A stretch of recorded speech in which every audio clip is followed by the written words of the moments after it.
Welcome everyone, it is time to get into this first match of the NECC Fall Split for Rocket League. I'm Hail Monkey Man inside the booth alongside Grant, and whether you're hunting down flies or trying to fly and hunt down a goal, we're getting ready for this first awesome match between the Arcadia Knights Academy and of course these ESU Warriors. It's East Stroudsburg University looking for their first win. First 4 weeks have not been kind to them, Grant, and this one is not going to be any kinder.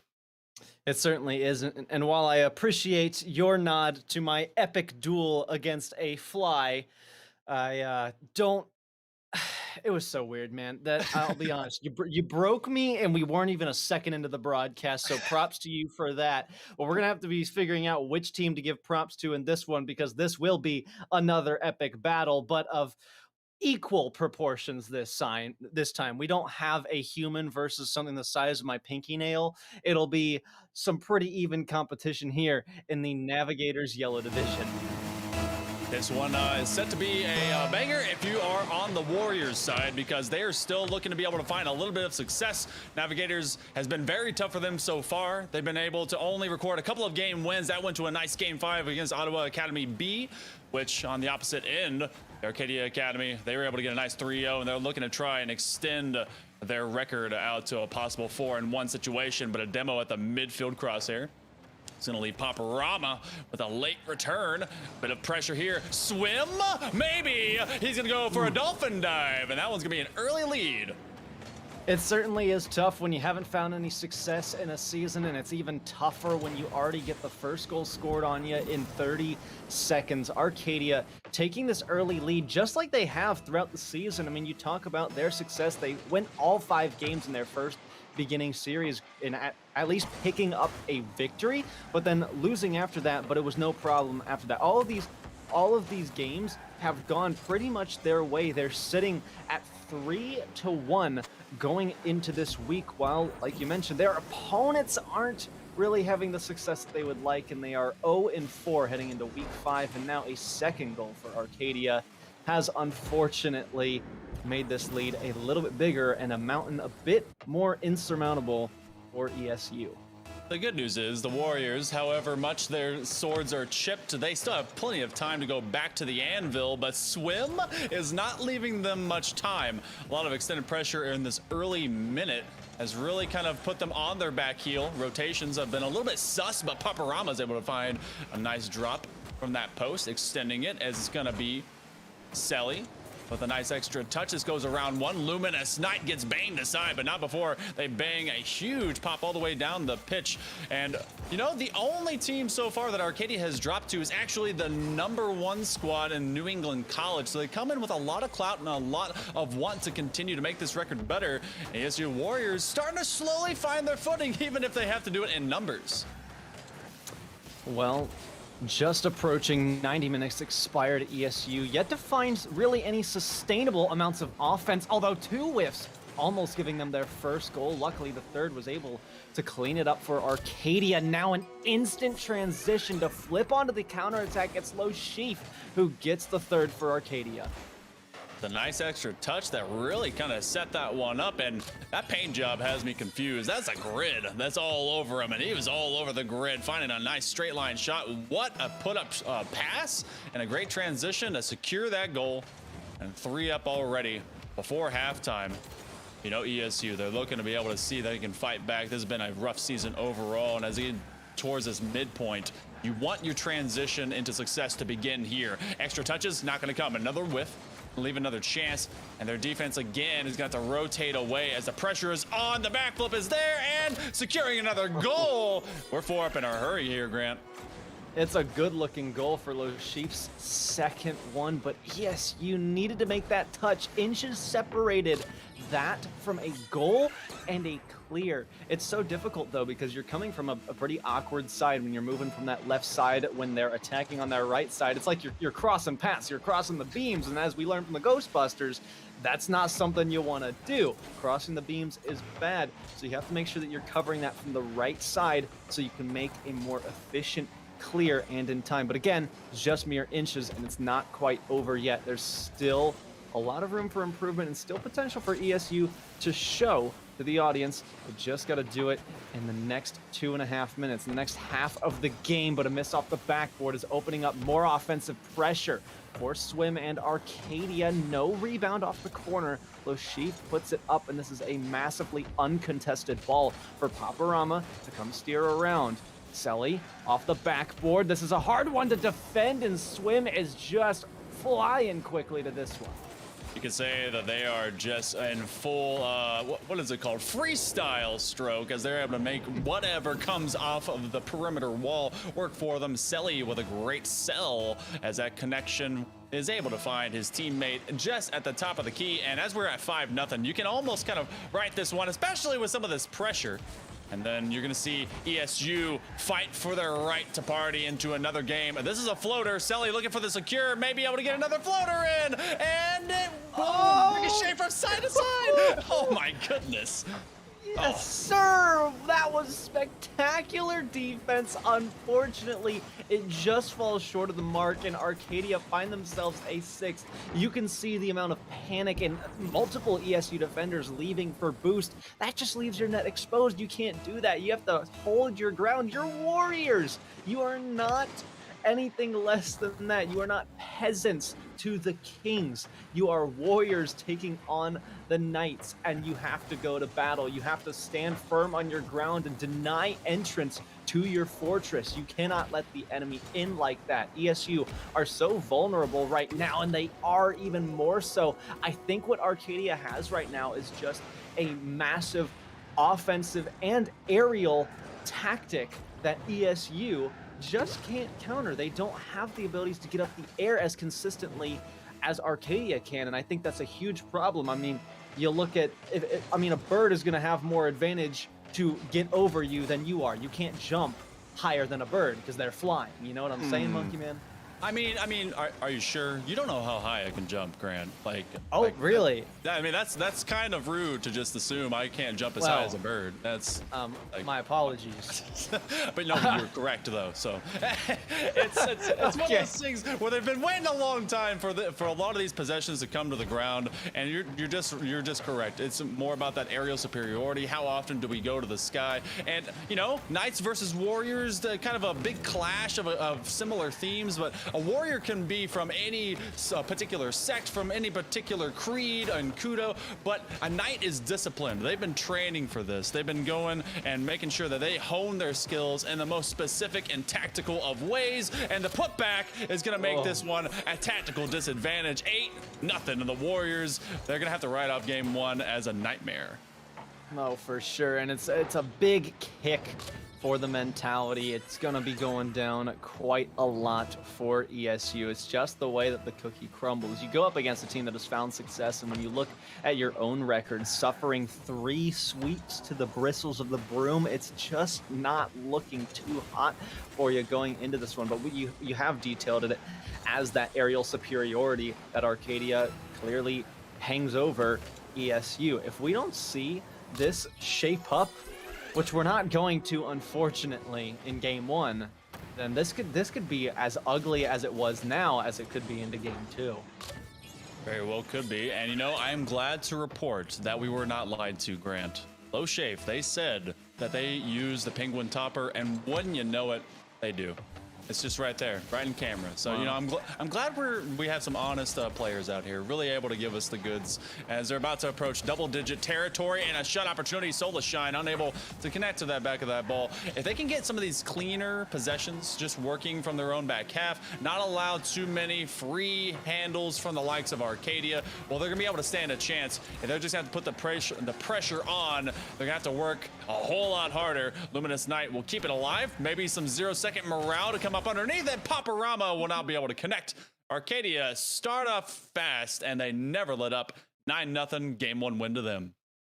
And I don't even think there's much that ESU can do right now when they're not up in the air. They have to play everything from the ground, and that's just something that's very difficult to do. I mean, how is a car supposed to battle an airplane without wings? I mean, the airplane's just flying. If you're racing even just a car to an airplane, one's going to win, not only because the airplane is faster, but also because it has the height advantage, and it's going to just kind of skip over the roads. Cars have to deal with terrain, and that's what we're seeing with Stroudsburg right about now.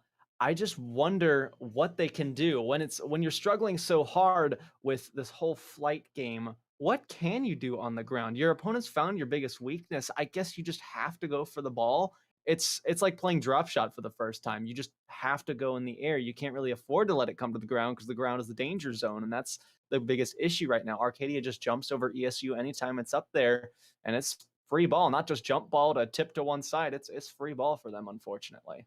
True. And I guess one of the key ways that you can combat that is early on, before that possession to the sky even commences, get those challenges working. Go and take away the chance for your opponent to even get there in the first place. I want to see some 50-50s. I want to see maybe some more of that physicality, but not in terms of overcommit. And that's where your rotations definitely have to come in. If you're going to go and challenge, you know that your game doesn't really exist too high up. Well, okay, shut down your opponent before they can get higher than you, and then really ground them completely. So if we can see some of that, we can be able to see ESU be able to come back in this. But I've also seen plenty of times, Grant, an opening game can be pretty lopsided. Now that one was, it was fairly lopsided. So this one, you got to shake it off. It's no big deal. We will be having an actual sub from the side of Arcadia. They were feeling good about it, so they're going to try and get some more reps for more of their players. And they're feeling like, okay, the Warriors, maybe give them a different look here. And the Warriors, I think, are just going to come back with the same squad. I did like what Paparama and Luminous Knight were trying to conduct when they were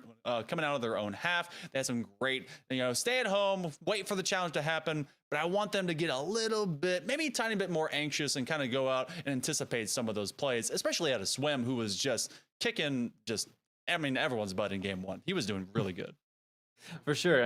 I think what you're trying to get at here is it's all about preventing those attacks from even arriving or arising in the first place. Yes, pun intended, of course, on the arising. But what you can do is those 50-50s are going to be huge. Not only to keep it on the ground, but also, jumping once. Don't even worry about using your flip. Don't worry about trying to force the ball any particular direction. Just worry about keeping it on the ground, because once it's up in the air, that's going to be your weak spot. Sure, you can go away with these power shots that we're seeing right now that go up to the backboard, but no, that ESU aren't typically going to get around them, although now we see Knight being able to make their way up to that one as it's around the corner. Uh-oh, AFK player. This could be a free goal that ESU need desperately, and they will capitalize on it. Paparama gets the first of the series.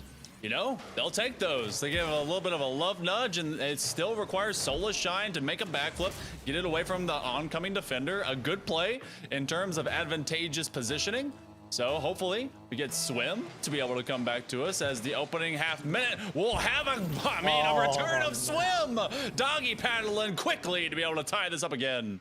Oh man, this is not how you want it to go, but that's so lucky, man. Swim, of course, has the speed to get there, and ESU, even though they were lacking behind, just goes off the back end. You're just like, well, this happened, but we see a bit more of an even kickoff. Arcadia really manipulating pace by slowing it down off of these 50s, showing that they are still in control despite what ESU are trying to throw at them right now.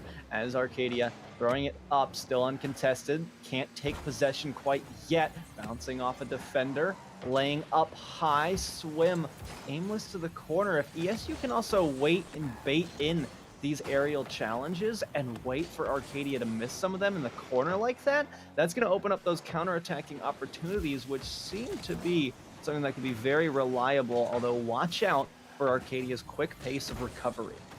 Yeah, they've been able to answer a lot of these early challenges, and they do it exactly like this, right over that midfield line. As soon as ESU starts sniffing a little bit of advantage, it's taken advantage of in the opposite direction. Luminous Knight never saw that one coming, ran the opposite direction. That's 2 for Swim in a hurry. And just as a point of note, Notlad came in for Selly from the previous game. Is this gonna bowl in as well? Again. We get a couple of those, Grant, but hey, you know what? ESU's right back in it. Well, I like this one because not only is it an equalizer of the game, but it's an equalizer as to basically what just happened. This time it's Swim underestimating the kickoff and getting beat, thinking they could play it slowly, trying to be a little cheeky, but ESU finally found that little bit of pace and stomped the accelerator to the floor in order to get that one by the incoming challenger off the kickoff. Now this one's waterfalled straight down. Soulless Shine starting to pick up that aerial play that we've been requesting. from ESU, although Arcadia already back on it. Demos flying, ball up in the air. Solashine really finding the aerial consistency now. This is really demanding of ESU. It's about the only thing that we were able to point out, their biggest weak spot, and now they're tightening up on it. Maybe a sense of warming up. Hopefully next time they get to do that before the game, and that game 1 loss wouldn't be something that looms over them right about now. ESU still pressing forward, have the offensive pressure. That's a touch backwards, not ideal. Certainly not what they were looking for. A shot up and connected with Swim. Demo in the goal, but Solashine doesn't let it anywhere near. Another shot off. Solashine again has been all over the pitch, not just in the air, but on the ground. You're talking about these 50-50s to prevent these attacks in the first place. Well, they certainly are coming out with these quick-paced challenges, and Luminous Knight getting up there, but the second couldn't follow back around, and Notlad takes the lead for Arcadia. Luminous Knight with a nice uptick, and Solashine trying to keep on that 6th gear that he found just in that little halftime between game 1 to 2. And I gotta say, I'm impressed with the pace that really we've seen out of these Warriors. ESU finding a way to survive and finding a way to really come back to their own. Looking for a double tap. Swim not gonna get that hat trick. Solashine. First connection, now a second. They're going to deliver it and lose possession. Low Shafe going to force Luminous Knight into an awkward position, and it's barred down and in. Now, this is something I tell my lower ranked friends to do. Clear towards the net. Now, obviously, these guys aren't that low ranked, but they are understanding enough of this very fundamental skill. If you clear towards the net when all the offense is pushed up, there's nowhere else for the ball to go but in it. Even if it was nudging the crossbar just a little bit, it still scraped off and found its way in and turned it into the bank for some money. 2 goals in the lead for Arcadia now as they're pressing around the right wall. Swim out to midfield, not contested yet, but sent back into Arcadia's half. Solashine coming around, they've been everywhere, but this ball still lingering in the air. More demos from Solashine as the handoff comes through off the post. Solashine can't wrap around to it. Instead, Paparama misses the 50 off the sidewall again. Notlad down to their teammates. Swim, they've been fierce, but Paparama really doing a good job of getting involved. And this is just a revitalized ESU team that we've been able to see. Not only is their ground play up and off the walls, literally, but things are looking up. They're quick and they're matching the pace of Arcadia, and in some cases better, but they still have work left to do. And you wouldn't think after we saw game number 1 that there would be this level of difference, but lo and behold, exactly what we see. A lot of physicality, especially out of Arcadia. They've been trying to fully delete these Warriors from the pitch, but instead they just come back stronger and want more. Paparama gets a bump, a lot of physicality on both sides, and it's mostly ESU trying to use it to be able to get out of their own half. The castle under siege, and these Knights clanging at the door. Big save by Solashine. It'll be a putback. It's a takeaway. Notlad had the shot, and they both went. Now they have Swim on an island. See if Solashine be able to catch up. Can't get around Notlad, who's going to try and secure it to the corner. Still room to work for ESU. That attack being blocked is so crucial to keeping this game within reach, and it's a must-have win. It's a best of 5. You go down now, you're on match point. You have to block this one too. Saves credited to the defender. ESU need to clear long. It's a miss from the defense, but it wasn't read by ESU. 1 left. Swim got knocked into that one, but it's a 50 back into their own half. It doesn't quite go in their favor. Low Sheep can't get there. It's around, and Solashine just takes it an inch too far, not walking its way in front of net. 20 seconds now. Arcadia can just kill time, moving it away from the players, moving it and playing keep away as 10 seconds wind down. ESU don't look to be able to find the net one more time to at least give them a chance for this kickoff. It's out in front of their own net. In fact, Notlad can't make the shot, and they don't need to because Arcadia is your game 2 winners. After a game 1 where you wouldn't think that there was another opponent, one definitely showed up. They broke down the doors and said, hey, we're here, we're ready to play. Warriors found some new swords and they went to work, but Arcadia, these Knights, they were able to put up the tower shields and feel a whole lot safer about themselves. I got to give it again. Looking at Swim, the guy took control, went all over the pitch as fast as he could. A little bit ball chasey at times, but those half rotations kept that pressure up. Lots of defense or offensive rotations to be able to get through that goal line, be able to really get some demos that have kind of loosened up ESU, but their respawns were actually very favorable. Get to see Solashine just come to life. This was Solar Shine really finding their identity. I hope they didn't find it too late, because game 3 has the making of ESU really starting to stand strong and maybe make a comeback.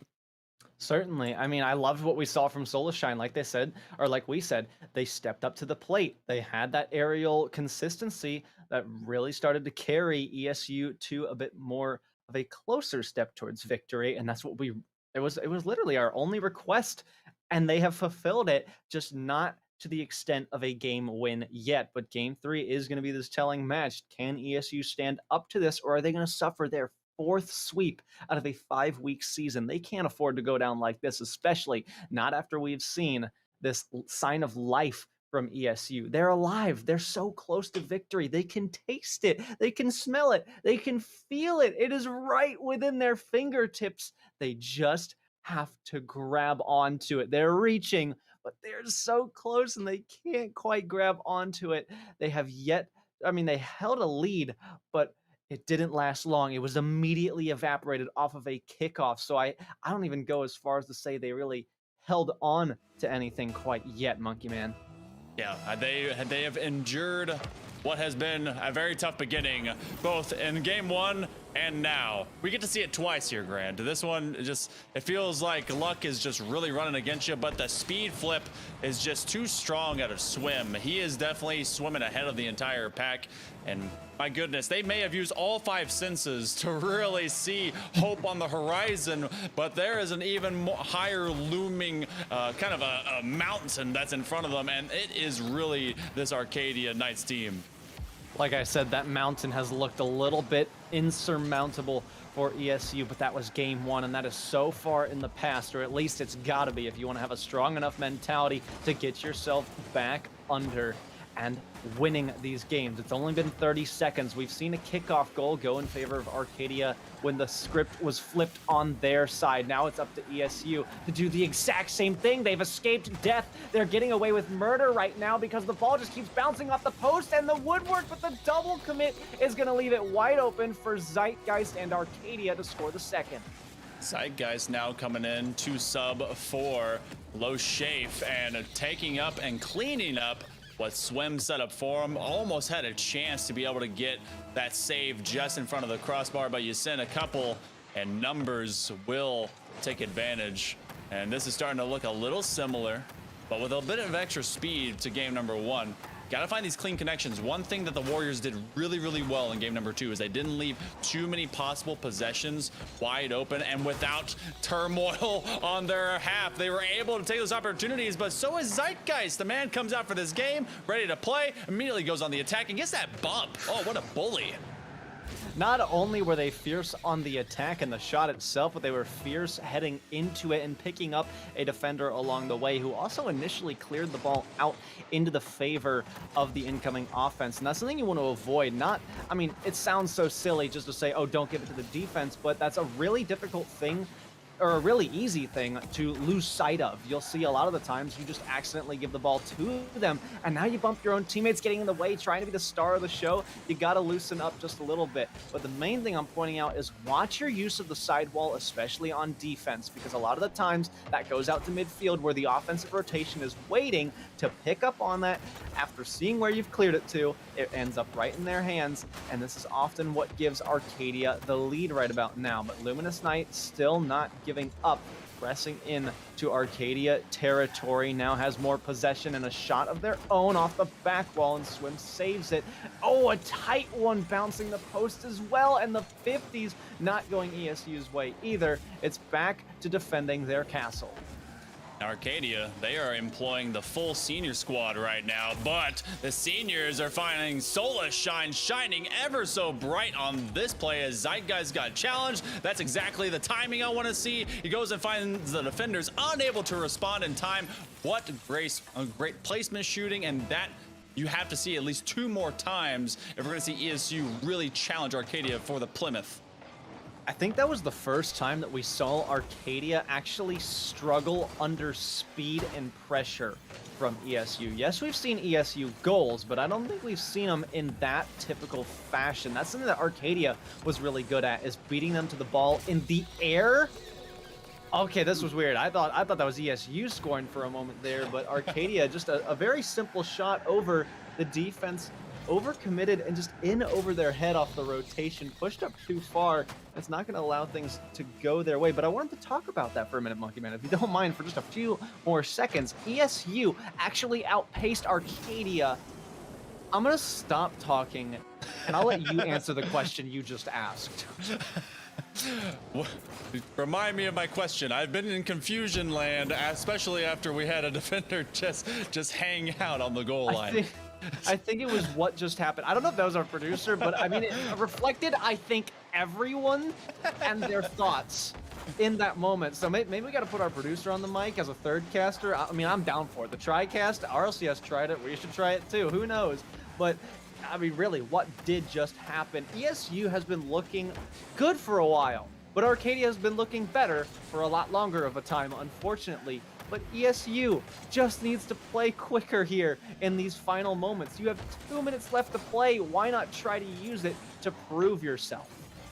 Yeah, that's something of a mental game as well, because if any of that maybe was either a mental lapse or maybe frustration, that is something that regular sports players as well as esports players have to endure, especially when it comes to their craft. If you are being completely bumped and dogged and bruised and logged all the way up into your own back half, you have to just survive somehow. And there is an onslaught to being put on by the likes of these Knights. Arcadia, the king, they've served them well, and they're going to be coming home to a whole bunch of good rewards as they consistently come to the boards and to the perimeter and just take shot after shot. The Warriors, they're not putting down their swords, but they're definitely holding them with slightly weathered and weakened wrists.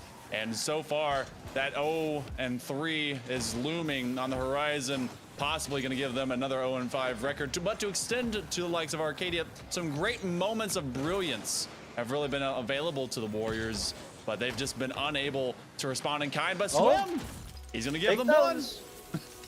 Certainly take those. When it's been more of a problem that we've seen from ESU, this time it's Arcadia not just tripping up on the post, but being near post in the first place for that one to happen. Just kind of losing sight of the game for a moment and watching yourself just trip. Literally, it is the only way you can perform a human action in this game. Well, I guess there's driving too, but tripping is literally what's going on here. You trip up on the post and you let a goal in. ESU, this is momentum your way. You take those goals and you run with them. Don't say, oh yeah, I mean, it was lucky. Whatever. Keep going with it.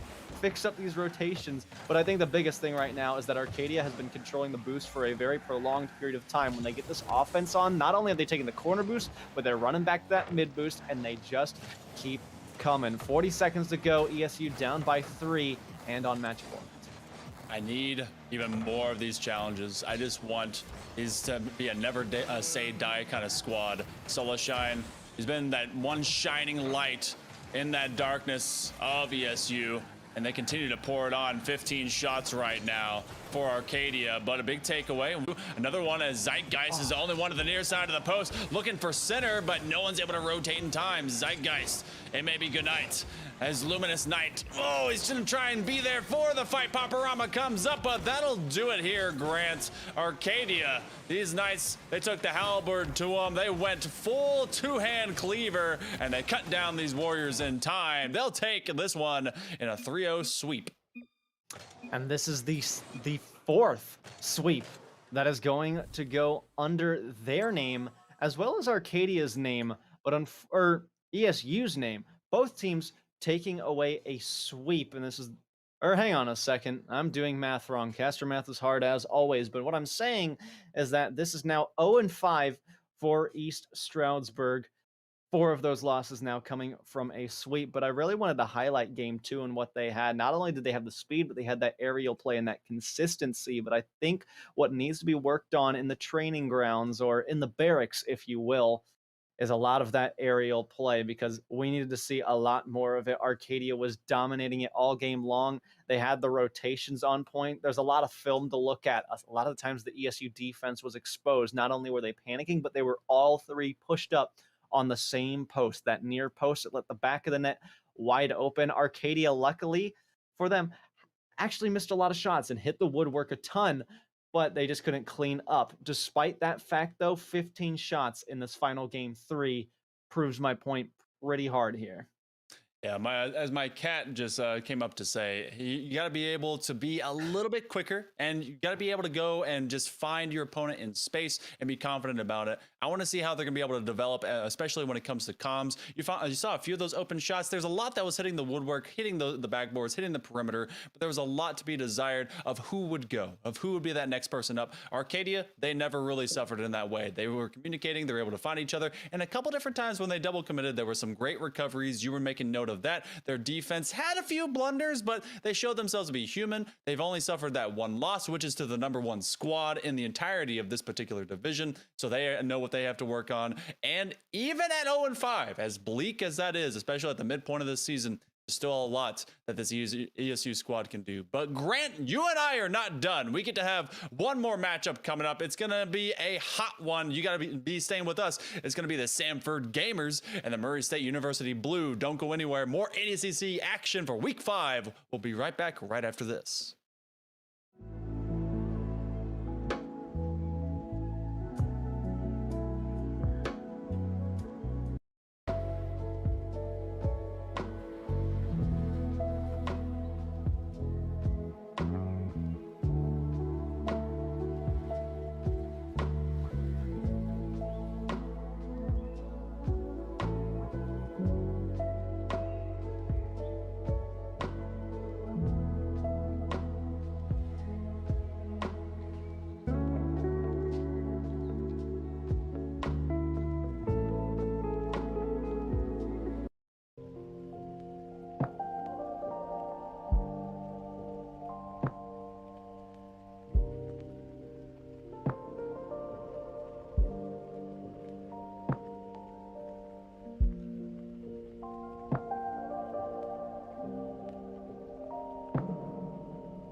Welcome back, everyone. It's time for match number 2 for week 5 of the NECC fall split as we get into some more Rocket League. Grant and I are still here, and I'm still Hail Monkey Man, and we have 2 new teams. It is the Sanford Gamers versus the Murray State University Blue, and we get to see if this one will stand up to the test of how great these 2 teams have already been posting up. We've got a 4-0, 12-0 game record here, Grant. Untouched there, but gods among all of these teams that have suffered for a few game losses. Murray State looking pretty good. Sanford, though, could be their first true test. It could be their first true test, but it seems like they've already had that against Southern Mississippi Black. So, I mean, you look at the record there, they suffered a sweep then. Murray State have done nothing but sweeps, and I reckon we could see another sweep handed out courtesy of a Murray State Broom, but that's just my prediction. I don't know about you, Monkey Man. Hey, you know, I like to see everyone brought down to this mortal realm, so I'm hoping that Murray State University is brought back down to this level. Let's see if we get some grounded play, or will they go straight to the sky? It's going to be Murray State in orange, Sanford Gamers in blue, and you guys get to see game number 1 of this current best of 5. We know last game was very grounded, at least on one side, but it was very, very heavily in the air for the other that led to the prevailing victory. But I doubt we are going to see as one-sided of an affair in this game. Cheesemaster already taking it off the backboard, close to a double touch. Didn't need to turn around for it because Pizza Alex has their back, and it's the first goal awarded to Murray State. Do you think those two like Cheese Pizza, Cheesemaster and Pizza Alex? Do they just combine together? I mean, it's gotta be, right? No shot? No shot. You don't go halvesies for like maybe a triple cheese on 1/2 pizza, maybe like I am being totally ironic, Monkey Man. I absolutely think they love cheese pizza, but maybe with just a little bit extra because this one comes for free on the toppings. No, it's not 50 cents. It is perfect on a dime, but also that dime is free for this squad of Murray State. Pizza Alex already off to an early carry, close to see another kickoff goal awarded to them. We wonder why Murray State is so good. Well, look at this. It's a quick, hot start coming straight out of the oven. Get your pizza pans ready because you're not ready to catch what these Murray State Blue are up to. Find things in life. Nearly in a very viable position to take that as a transition, and while Sanford has been under duress, Murray State just taking advantage of some free low opportunities, but not suffering too hard. Seeing if they can be able to stop on defense. No! Pizza! It's what's for dinner. It's what's here. Pizza Alex. It's an easy delivery in less than 20 seconds. Oh goodness, man, this has got to be Jimmy John's pizza. It's freaky fast over here. But not only is this for dinner, but this is breakfast, lunch, and dinner. It's 3 goals. You get a 3 meal. You get those main courses, your whole daily food supply from this game alone, and all courtesy of Pizza Alex. I'm curious to see what else they've got up their sleeve because so far it has just been pure fists and pizzas to the face of Sanford. You know, oh my goodness, and maybe another one baking in. It's a chance. Oh, and it's a save. Braylu will get there just before Scorch tries to burn him. And Humble Potato, you know, he's a hoops main, so I've been looking for a few sky dunks, maybe go NBA jam if we can, waiting to be able to jam it from the opposite side of that perimeter as Cheesemaster is finally getting a little bit of a taste of their own medicine from this pressure. Pizza Alex looking for a transition. They're going to try and go by themselves, but they will actually lay Braylu to rest and be able to transition back upfield, find things in life, over to Humble Potato, and I gotta guess, Humble Potato is gonna be looking to be extra twice baked if they can to be able to get back into that goalpost, and instead they're sent packing one more time. Humble Potato carrying deep in their own territory, able to clear a path out for their teammate, but they've lost control of it. This water falls down. Pizza Alex trying to read it, doesn't need to because it's their counterpart, their topping, their everything. Cheesemaster coming from the heavens to back this play up. The waterfall not only full of water, but cheese as well. Watery cheese just doesn't sound kosher, but you know that's exactly what Murray State's gonna be able to, you know, make use of. It's nutritional. Did you know that all 5 food groups are inside of a pizza, depending on, well, I did not. Well, I mean, it Wow. depends if you go with your proteins or not. What kind of protein? Somebody give Monkey Man a raise here, because not only are we getting some Rocket League casting, but we are getting some free health education right now. What is that? I can't believe I've seen a save like that. The opponent bumped the defense into that one and ended up blocking it. That was going to be the first goal for Samford, and it is squandered. Now the sidewall gives it to the offense. This is huge. Thank goodness Humble Potato was able to show that maybe potatoes can be a superior food, at least one in contest, and clear out the path for the defense to regain their composure and move back into enemy territory. But time has been winding for a while, and these pizzas have been cooked for quite some time. You know, Humble Potato, the potatoes are one of the most superior of all foods just because of how they evolve. And that's something that I really want to see change up as we go between games. 4-0 doesn't really kind of make how Samford has been playing. They have been leaving a lot of open nets, and that is something that's been punishable. Cheese is unable to get there in time. Scourge looking to be able to steal away possession, find things in life out to the perimeter. And this is where the ball has stayed for the most part anytime Samford has tried to be able to begin their campaign. But Pizza Alex, my goodness, put the topper on that car and be able to make extra deliveries tonight. They're going to be getting all the tips they can. But Braylu, few moments of brilliance to be able to get some of these transitions working.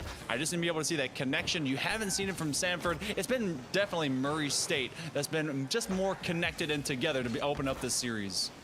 I would say so. Look at that already. Connections off the passes from the midfield. Cheesemaster looking to set up that next one. And I will say that Cheesemaster's car, the Fennec, does appear to look like a Domino's Pizza delivery van. I'm just saying. I'm just putting it out there. So watch out for those passes. Cheesemaster already has 2, the most on their team. So it's all about shipping and delivering on time. And so far they have, because within 4.5 minutes, they've accumulated 4 goals. Actually, even less than that. But the fact that we're now at 20 seconds remaining. Are there more pizzas to be cooked? Potentially there are. Scorch sends one up high. No one around to read it, though, leaving it easily the defense. No work needs to be done, but would they like to add some more cheese? They will not, and it is all over now.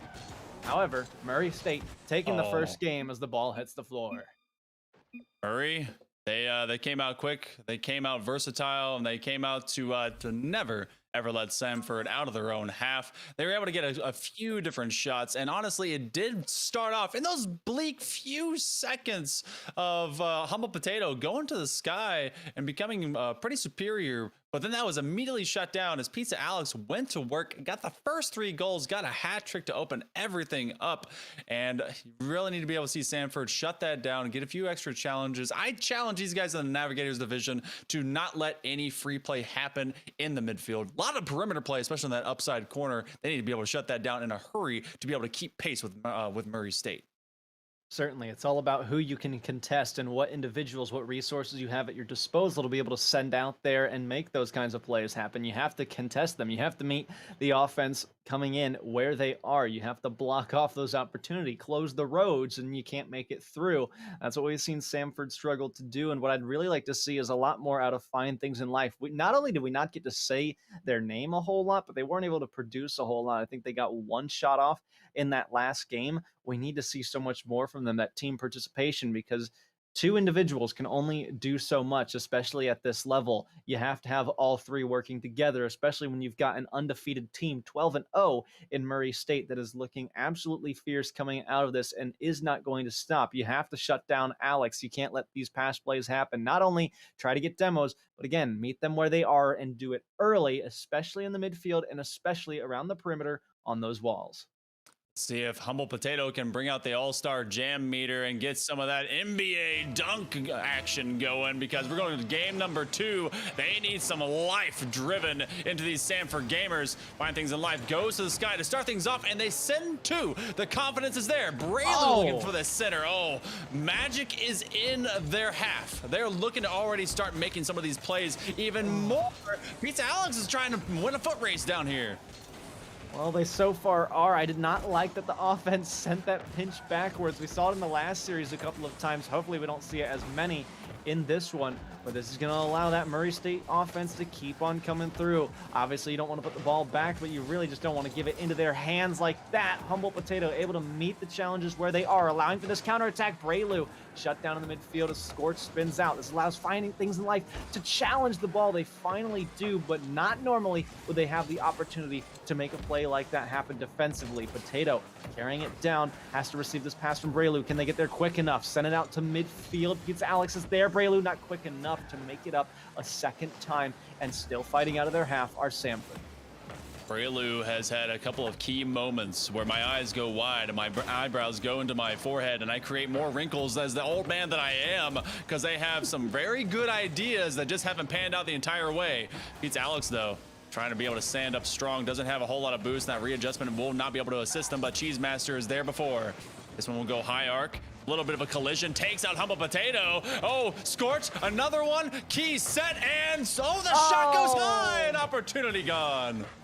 That was such a sloppy rotation from both sides, and no one was able to capitalize. No one was able to defend it, and that's a very lucky thing for Samford when they're still hunting for their first goal of the series, now with offensive pressure, but these clears coming out from Murray State. I love the communication to be able to call off their teammate and drive that one home across the field and use that midfield space. A lot of what we're seeing from Samford's defense is those clears to the perimeter, but that's exactly where Murray State is their best. The sidewall's not working. You got to get away from that and use the field space. Try to avoid the walls. That's the biggest thing I've got to say here. See how you can use the grass and stay on it. Don't give it up to this Murray State roster like they have been so far. Still scoreless, and they are certainly counting their lucky stars at this point as it's rolling around the corner around that dangerous perimeter.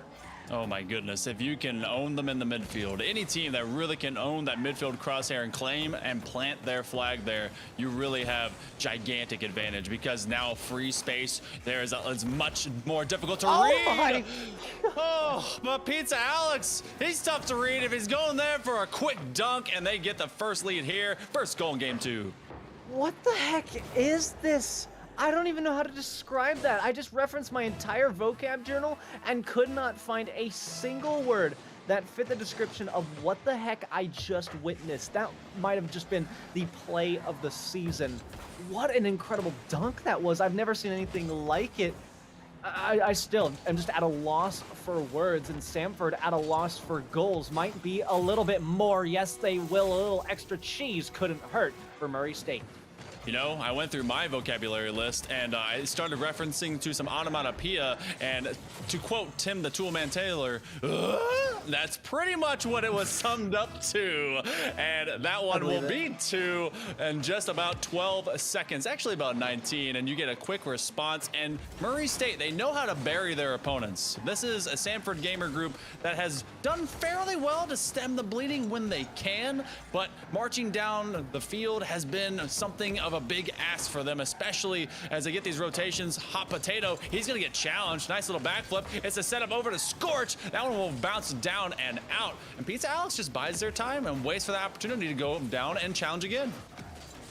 Yeah, there are a lot of opportunities for Murray State right about now, and they are going to continue to get those as this one's downfield. Humble Potato coming on the wraparound. Got it over one. Here's a breakaway. Braylu on the other side. Couldn't take out Cheese in time. Hanging and lingering in the air. Cheese has so much space to work with. Find Things in Life is really struggling to keep up with the pace. They need to challenge these balls a lot quicker, or it's not going to bode well for Samford. Luckily, they've been able to get away with Murray State missing a lot of their opportunities that they're putting onto the net, but they have to look out for this one. They've already converted 2. They've missed a couple. Having to play a lot of defense here are Samford. Fine, sending one downfield deep. Scorch needs the pickup. Got it over one. A double commit as well. Samford pushing too hard. Braylu taken out of the equation. That's a free net. If they can get the wraparound, if they can find the angle, they can, because Fine couldn't wrap around quick enough on the back post, and this game is away for Murray.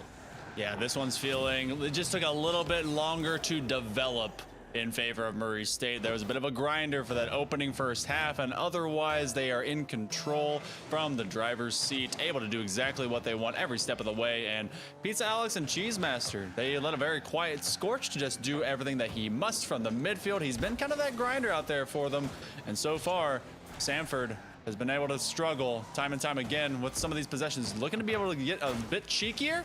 Bit of a touch and pinch across. Dangerous as it was for Samford.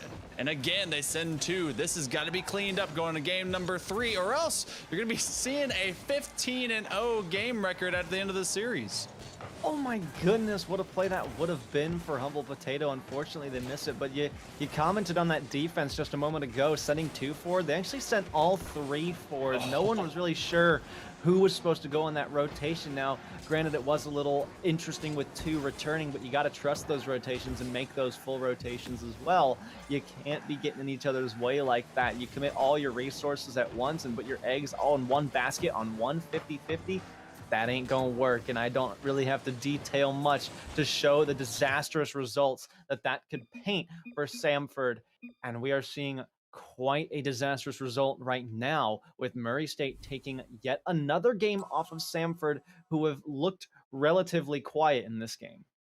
Murray State collecting game wins quicker than I would collect Pokemon cards in the 90s. They are very much able to put all of these holographic ones in their back pocket. Actually, I wouldn't say that these are somewhere in the diamond range, more common to diamond. None of those with the star and the holographic, foil on top, because you want to see those against your higher opponent. But they are helping to really define this division from the top to the bottom. This is somewhere around, I believe, either number 1, somewhere in that upper echelon, versus number 7. Samford right in that mixed group, about trying to stay where they can. But this is a true testament what Murray is able to employ, and it's just nonstop pressure. It's led at the helm by Pizza Alex as their captain, my captain, getting some extra cheese and Scorch, able to do everything that they need to just play from the bottom, make sure everything stays clean. We have to see Fine be able to show up for Samford. We need everyone to be communicating and clicking on all cylinders at the same time, just making sure that they can employ a good rotation. Just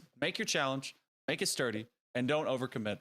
They can be able to say in this game, they did for a good long half of that game, Grant, and I think they can be able to do it in this game 3, but they got to prove it to me early and often. They got to prove it to me as well. I mean, they have proved a couple of times that they can stick with it. We saw a very long period of that second game that went no scores, no goals whatsoever. If we can see that again, then I've got faith in Samford. Murray State, though, gonna run away with a very, very hasty kickoff goal. It's a simple 50 in the middle. That's where they got to meet him. But oh boy, the defense was scrambled. When you send 2 versus 1, that second connection could be very clean and very dangerous. And it very much was. Poor Humble Potato. He was trying to be able to get there in the nick of time, and that ricochet just did not play favorable. And again, they send 2, but they do go to the opposite end of the pitch. Pizza Alex, the timing is there. Wins out past 1 and will go neutral to the opposite side. Braylu.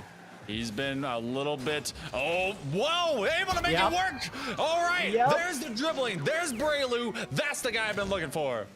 I don't think I've ever seen Murray State play this passive until right about now, but I love that cut, pulling the defense in out of something that we just wouldn't expect. Murray State played so passive. They sent 2 back on the 3rd-man rotation, 1 left, and the other was just like, I think I was supposed to be the one leaving on that one. Now they're starting to panic. Are you kidding me? Samford can't capitalize. Everybody's sending 2 for the same position, and no one can do anything about it. Murray State, if they walk away with this one, not only would you expect it to be, expected for them to walk away, but this would be a robbery at this point. They get another goal off of this. The defense again sending everybody to the corner, sending everyone to the danger zone that Murray State occupies. Oh, that was one of those that you need back. The attack on the opposite end before this transition was a collision, I believe, between Braylu and Humble Potato. And then on the opposite end, Braylu gets bullied into that corner. He gets stuck there, and you still go.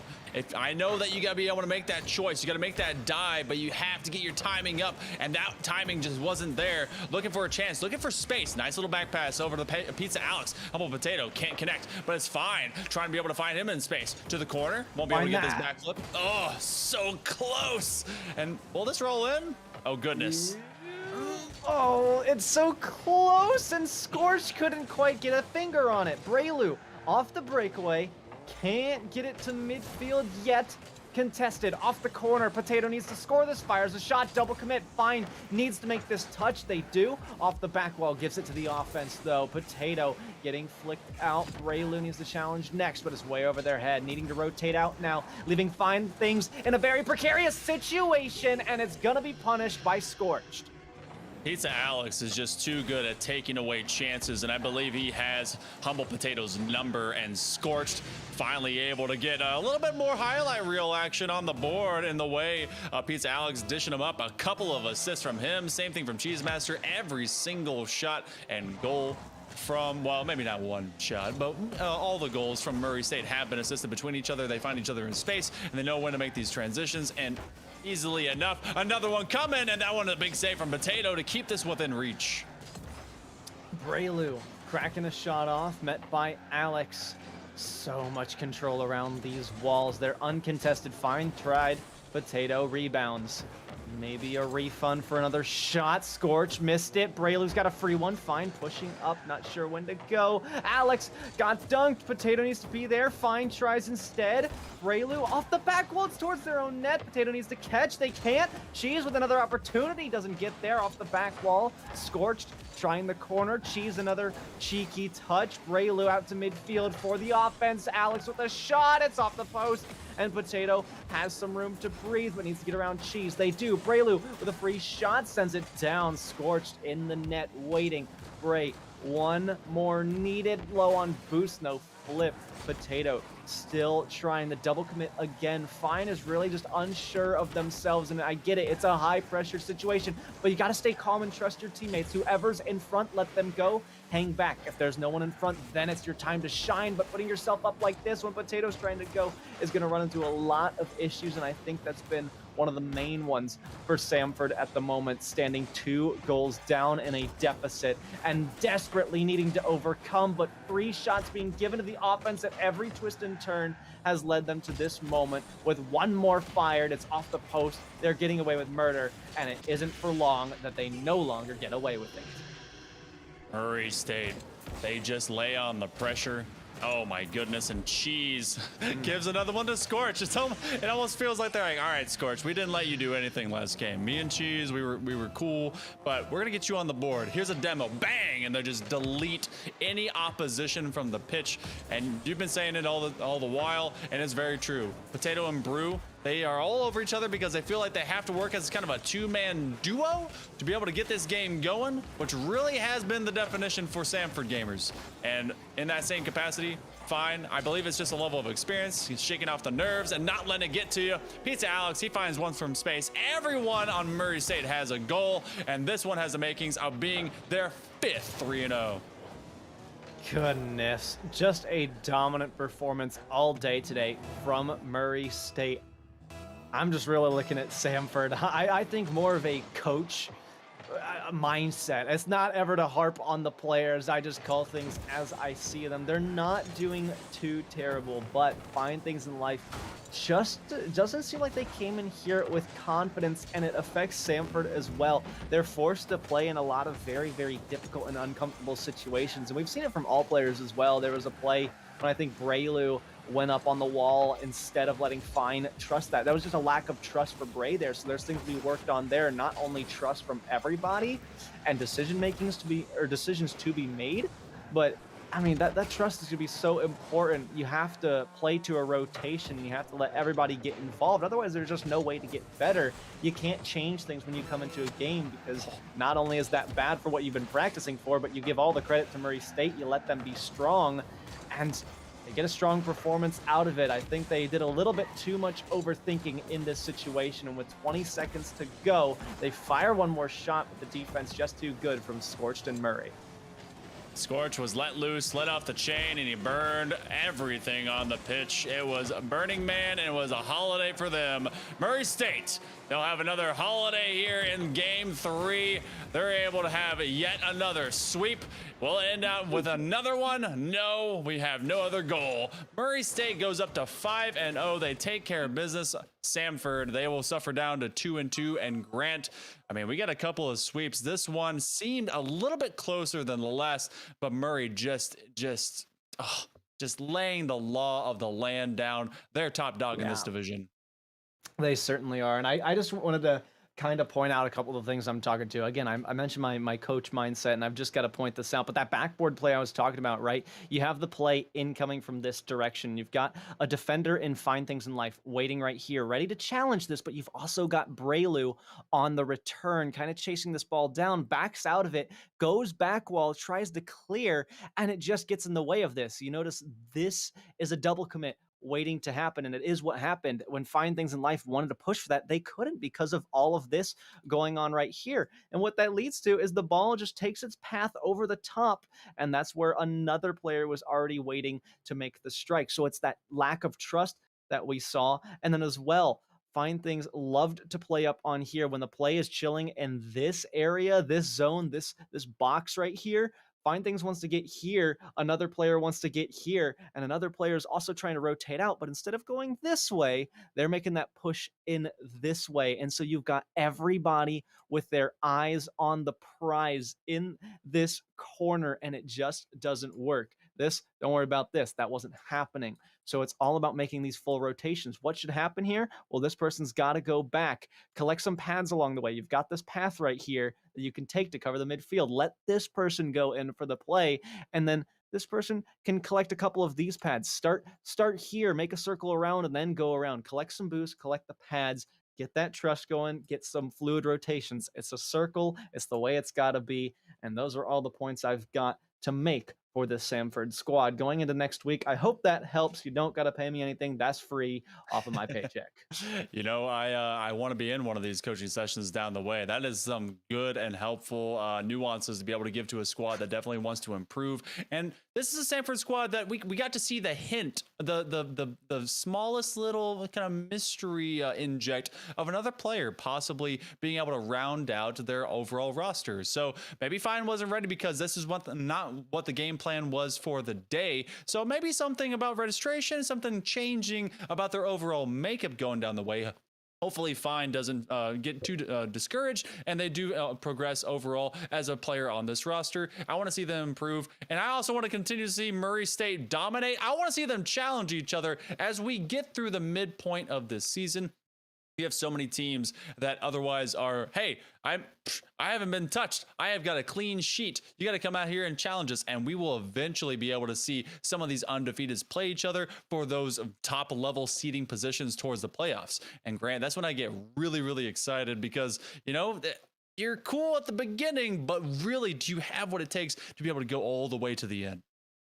Well, we would like to find out, but unfortunately, that's all the action that we get to see from these two teams. We're going to see some more NECC Rocket League coming up next. I can't wait for it. Unfortunately, I won't be here for it, but I will be back later. But for now, I'm out. Monkey Man's out, but we hope you guys stick around because there is more NECC right after this.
Hello, everybody, and welcome back to the NECC Network. Alongside Novanta, my name is Bear Lights, and we bring you more action here, this time from the Champions White Division. But first, Novanta, how you doing tonight? I'm doing fantastic. Thanks so much. You know, Rocket League is great, but Rocket League Tuesday night is a whole other slice of special. We got some action in Champions White with you Ottawa taking on Purdue and Bear Light. This right here is going to be a banger. Oh, it is. You Ottawa, Garnett here is coming in 3-0. Purdue 1-2. The thing is, I think it's gonna be a lot closer than those score lines and records suggest. And here's why. Ottawa here, again, they're 3-0 over Colorado College, Mount Union Varsity, and UAH Blue. And then we have Purdue coming in at 1-2. That being said, the two teams they lost to, Northwood Blue. That's Hockey and the gang over there. One of the best teams in college esports in Rocket League. So I don't count them out as we begin game number 1 now. And I'm excited for this one, Novanta. It should be a good one for sure. You'll see the pace definitely pick up from the last series that we saw. Well, absolutely. I know that Purdue wants to make the king bleed as quick as possible to give Ottawa their first defeat, but you don't become undefeated by just luck and happenstance. It becomes skill and resolve, so this one here might be really exciting. I don't think there's any doubts about that for sure. This will be Claude.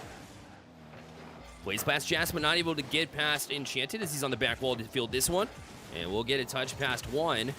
Maybe another one as he sticks with this one and plenty of boost in the tank to follow. That being said, it's caught up and back into the zone where Jask will play it from his own corner.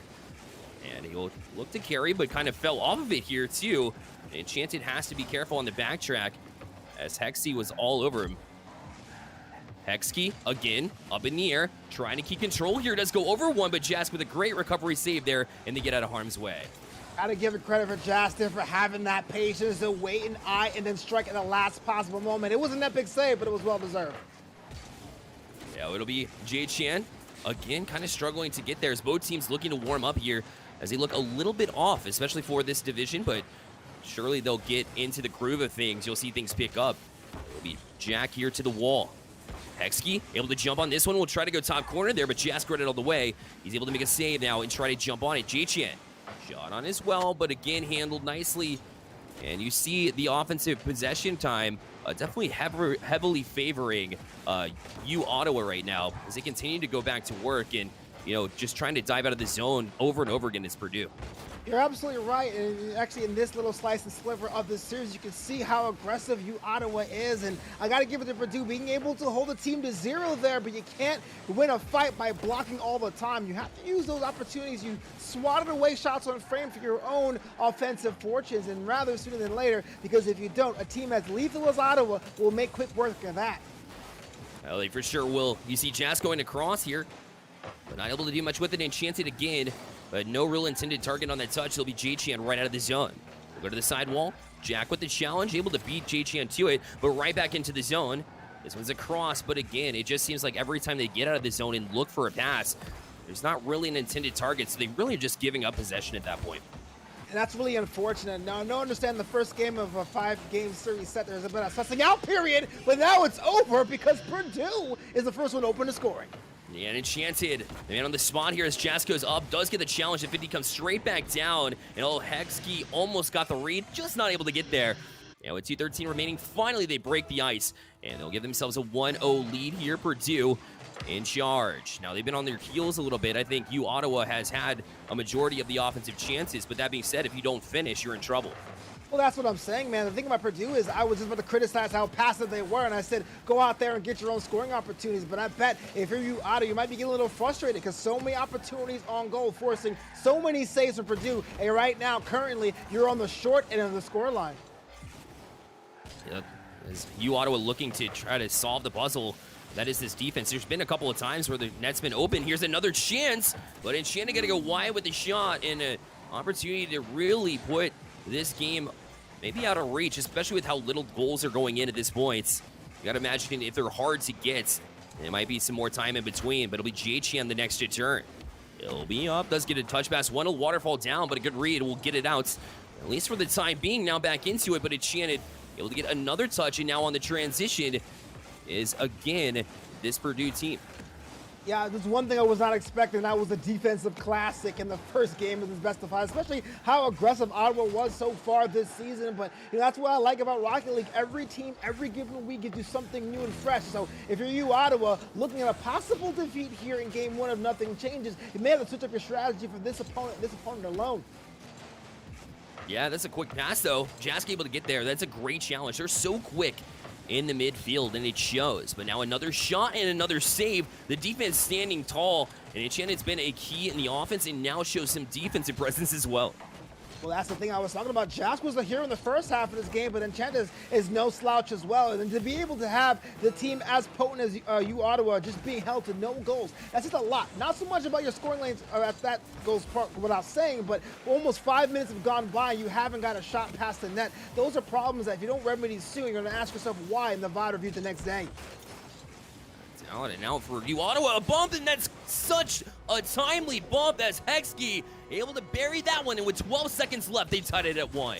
Little bit of respite here, 12 seconds to go. That's what I was saying, to be able to go past the defense. Now you have some kind of tools. You have some kind of insight of how to do that again. If you're you, Ottawa, now's the time.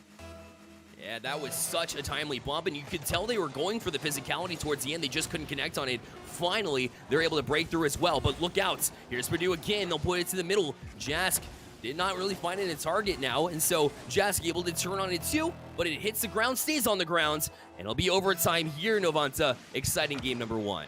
Well, overtime always puts me on the edge of my seat. Didn't expect one in the first game, but like I said before, the control has been all about you, Ottawa. They have more possession, but Purdue, with the little time they had with the ball, was able to convert things a lot more efficiently. So definitely a clash of styles. I'm giving the edge to Purdue. Let's see if I'm proven right or I just cast or curse everything.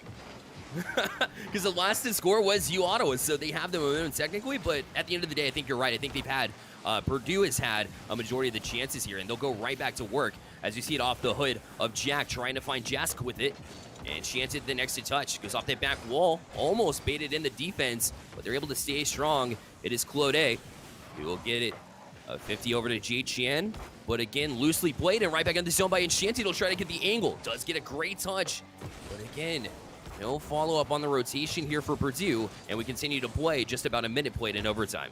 Yeah, that was unfortunate. I know you see your teammate going up in an odd angle. You want to make yourself available just as a scoring option, but maybe that's all for naught because it went the other way. You Ottawa gets this one in dramatic fashion.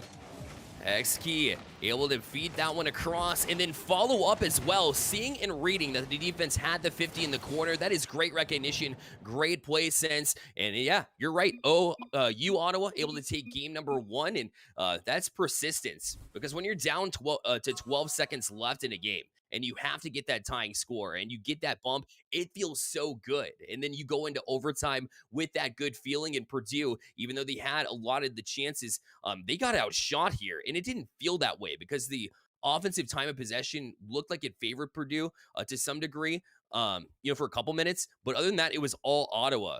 Look at that shot line, 10-2 in favor of you, Ottawa. And they'll walk away with this 2-1 win. So it's a kind of weird that they snuck this one out when the shots favor them so heavily. Well, that's what I'm saying here. Look at Purdue, just so strong on defense until everything collapsed towards the end. It's a quick thing to fix. All you have to make sure is that when you swat a ball away to trap the ball and give yourself extra time for that first connecting pass, too many booming clears, you give up the ball, and well, they give up the ball, it's harder for you to win. Right, Bear? Yeah, exactly. You clear it down, like I was saying. You clear down the field, you just give up possession. And, these teams at this level of play, well, that's going to haunt you because they'll find ways to get that counterattack. They have such a clean way of passing the ball down the field. Unfortunately for this one, not a whole lot of passing. But you do see a pass here as it's down to Jask, and working the 1v1 and also able to get it to Jask will give them a 1-0 lead. Well, I like the brazen nature of this to go all the way up with a solo effort, but then have the wherewithal to just be the battering ram in the bottom corner. Purdue is learning very quickly what happened in game 1, and they're converting it in game 2, 1-0. Yeah, and there's a reason that you go, 3-0 through the first 3 weeks that you play. A bye round for you, Ottawa, to begin things. But that persistence is definitely the key in winning games. And so why are they 3-0? Well, that's one of the major reasons why, and one of the reasons why they have a 1-0 lead in this series. However, hold that thought as Purdue again has taken the 1-0 lead here in game 2 if you're just joining us, as they will look to try to get this out of their defensive zone, but it's back down, but bumped off of it now. It's Jask. Jask able to bump one off, And Enchanted will get a pass down. It'll be Jask again and buries it. Wow! Purdue has come alive. It's 2-0. Well, I like the fact that Enchanted tracked it down, but it was Jazz doing the bump of Claude on the other side of the pitch and making himself available on the offensive side. That right there was textbook if the textbook was written when it was happening. 2-0 favoring Purdue. Yeah, totally different style as well. And, you know, they had a couple of chances, but at the end of the day, they already have as many shots as they had last game in that first 45 seconds. So, talk about feeling good and turning things around. They've definitely made the key adjustments here. Play that forward as another good 50 here. Enchanted will put it down the field, but cut off nicely with a purpose as well from J-Chan. Getting a pinch, try to get across and past Jask, and that won't do. And so he'll play it right back out of the zone and into the hands of J-Chan. Over to Hexkey, will play it right back down to J-Chan, and a shot just wide. But a good opportunity as the University of Ottawa tries to bounce back. Was everything but putting the ball past the net. It's a kind of a rule of thumb here in a best-of-5 series. The even games tend to be more aggressive because one team has a game advantage in hand. So we're seeing a lot more bumps, a lot more closing off of space. But when you pass the defense like that and that effort, you got to put the ball past the net because you're not going to get many opportunities like that one. Yeah, that was wide open, but I'll look to rebuild on it, regain. As Claude looking for a pass across, but Jask didn't really get a touch here off the back wall. So Purdue, let's look out. Luckily, nobody challenging there for Ottawa. So Enchanted will push out for Purdue. J-Chan leaves it loosely. Finally finds a teammate in the corner. Will try to work past Jask, but it's not to be as he shields it on that side wall. Enchanted. Backwards pass here to Jack, but maybe not the ones he wants now as they have numbers going the other way, but not able to do much with it. And so it continues to be the score line as Purdue looks to shut things down. It's right there in the box, but Jack gets back to that one too, but they're not out of harm's way yet as University of Ottawa is knocking on the door. Yeah, that shot was a little bit too close for comfort for any defensive effort there. See, what I like about the ball here, the pace is picking up here between these two teams, and it looks like University of Ottawa wants to make sure that it does not become a shutout situation. We're approaching halftime here, and this is something that I'm seeing it to be a problem, because when they're on, but too much time has passed between goal attempts. It makes you wonder about the long-term prospects of the series. It's all about sticking with it, and the persistence favors University of Ottawa here, as there's still 2 minutes and 10 seconds left in this game. So, you know, still plenty of time for University of Ottawa to try to figure it out, especially when they're putting on the attempts that they have been. They'll be on the retreat here. It'll be Jask up to the corner. Looking and eyeballing Enchanted, had a chance, but Hexkey read it as well. Great recognition in the defense to get that clear. And they'll look to build on it. It's across. J-Chan has shot it in! And they'll cut the lead in half with 1:48 remaining. Well, that was the equivalent of a no-look pass, wasn't it? Jeepers. Look at us off the wall, the stuff there, and go in the other direction with a dominant aerial move. Cut the lead in half. Purdue still has the lead, and this might be a situation like game one, if they're not careful, of having a lead evaporate. 2-1 still in favor of Purdue, but it's a little less than 2 minutes to go. And you can kind of sense it developing a little bit as University of Ottawa Garnett just seem to feel it, but maybe an answer here, and that's the way that you take care of that. When you see the other team knocking on the door, well, Purdue answered very quickly in a matter of 10 seconds, and they're back to that 2-goal lead. Psychological goal. You let one pass, you gotta stop the bleeding as much as you can, and let your opponents know you will not get them in the competition. That right there was tactical if there ever was one. 3-1 advantage favoring Purdue. And Chance will look for Jasper, but it's cut off by J-Chan again. We'll move in, and the demo as well will free it up, and they're back within one. So a little bit of a boxer scenario as they continue to just trade punches here. Well, remember I said the game ones with defensive classic? Forget it. We're getting ourselves a slugfest now, Bearlight. Why not? I love it. Change up the pace. And that's what they do. They keep on making adjustments. That's why these two teams are as good as they are, is because they know how to adjust and the right timing of those scenarios. Maybe another answer here.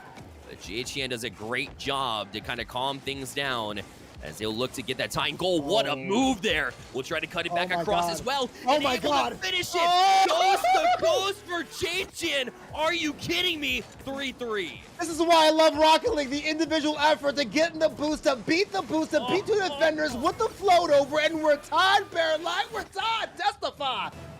That is what I'm talking about. Oh my. Coast to coast. Do it yourself. And make the defense look silly there. Great job handling that one, but now looking for a return. Oh my, exciting Rocket League back to the other ends. Enchanted with a 50 now. Jack will try to follow. Look at that bump as well as Claude almost makes it work the other end. JChan just a little bit short and just a little bit high as well as Claude try to put it back across, but this end-to-end is so exciting. Another 50. Jask will keep it up for now. Well, something I would say, calm down and find your way around to the net. But the way it's going now, I think both teams understand how important that last goal was, and both teams are ready to get their hands dirty. This is totally a breakdown of the rotation, but this is kind of exciting because you know they were kind of in the suck now. We know it's a silver goal situation, and both teams want this win. Oh my, that was close too. University of Ottawa, and when they knock on the door, you know that they're on their way to you. They'll have to play this one more conservatively, perhaps, as both teams really trying to take a breather here for at least a split second because they know that there's an overtime just waiting in the balance, the second one of the series. As Claude will play it down to JChan, trying to get that last chance, but they actually miss. And a chance the other way as Jask will try to find a teammate, but it will be pushed down. But JChan wants to keep it alive. He wants to give them an opportunity, but it falls to the ground. Overtime for the second time in this series. Yeah, no one expects this, especially when you're playing a best of 5, and then you got to think about the mental fatigue of it all. Being able to push your opponents to a tied game situation, well, not once, but twice with the next goal. The first mistake causes a difference is something that weighs heavily on both comps. I can guarantee you that. JChan will try to stick with this one. Almost got the angle as well, as that was a good adjustment there, but just could not quite finish. It'll be NECC does beat the defense, or one of them at least. Another touch across, what a pass, and JChan just a little bit wide. The follow-up is going to follow too. It's Claude, and he'll put it away, and University of Ottawa will go up 2-0 in the series. 2 games and 2 results in overtime. It feels like University of Ottawa's escaped death and found a way to get a win. They're at series point there, Paralight. No, what did I tell you, Novanta? I said this series is going to be super close.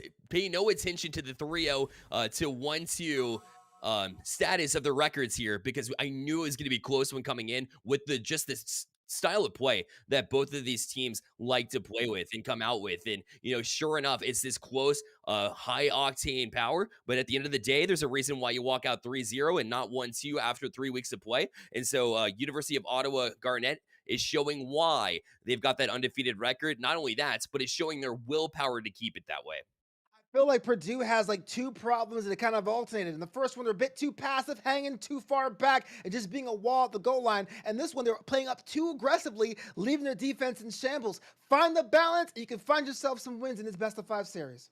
Yeah, and balance is the perfect word too. So I definitely agree with you in that bit, because, you know, when we talk about pacing, sometimes you get a little bit ahead of yourself because you want to play up to the speed of the other team. And sure, you do want to kind of, you know, at least match it to some degree, but also you don't want to get out of your style either. If you're playing more fast than you're typically used to, sometimes those passes go a little bit too far to handle.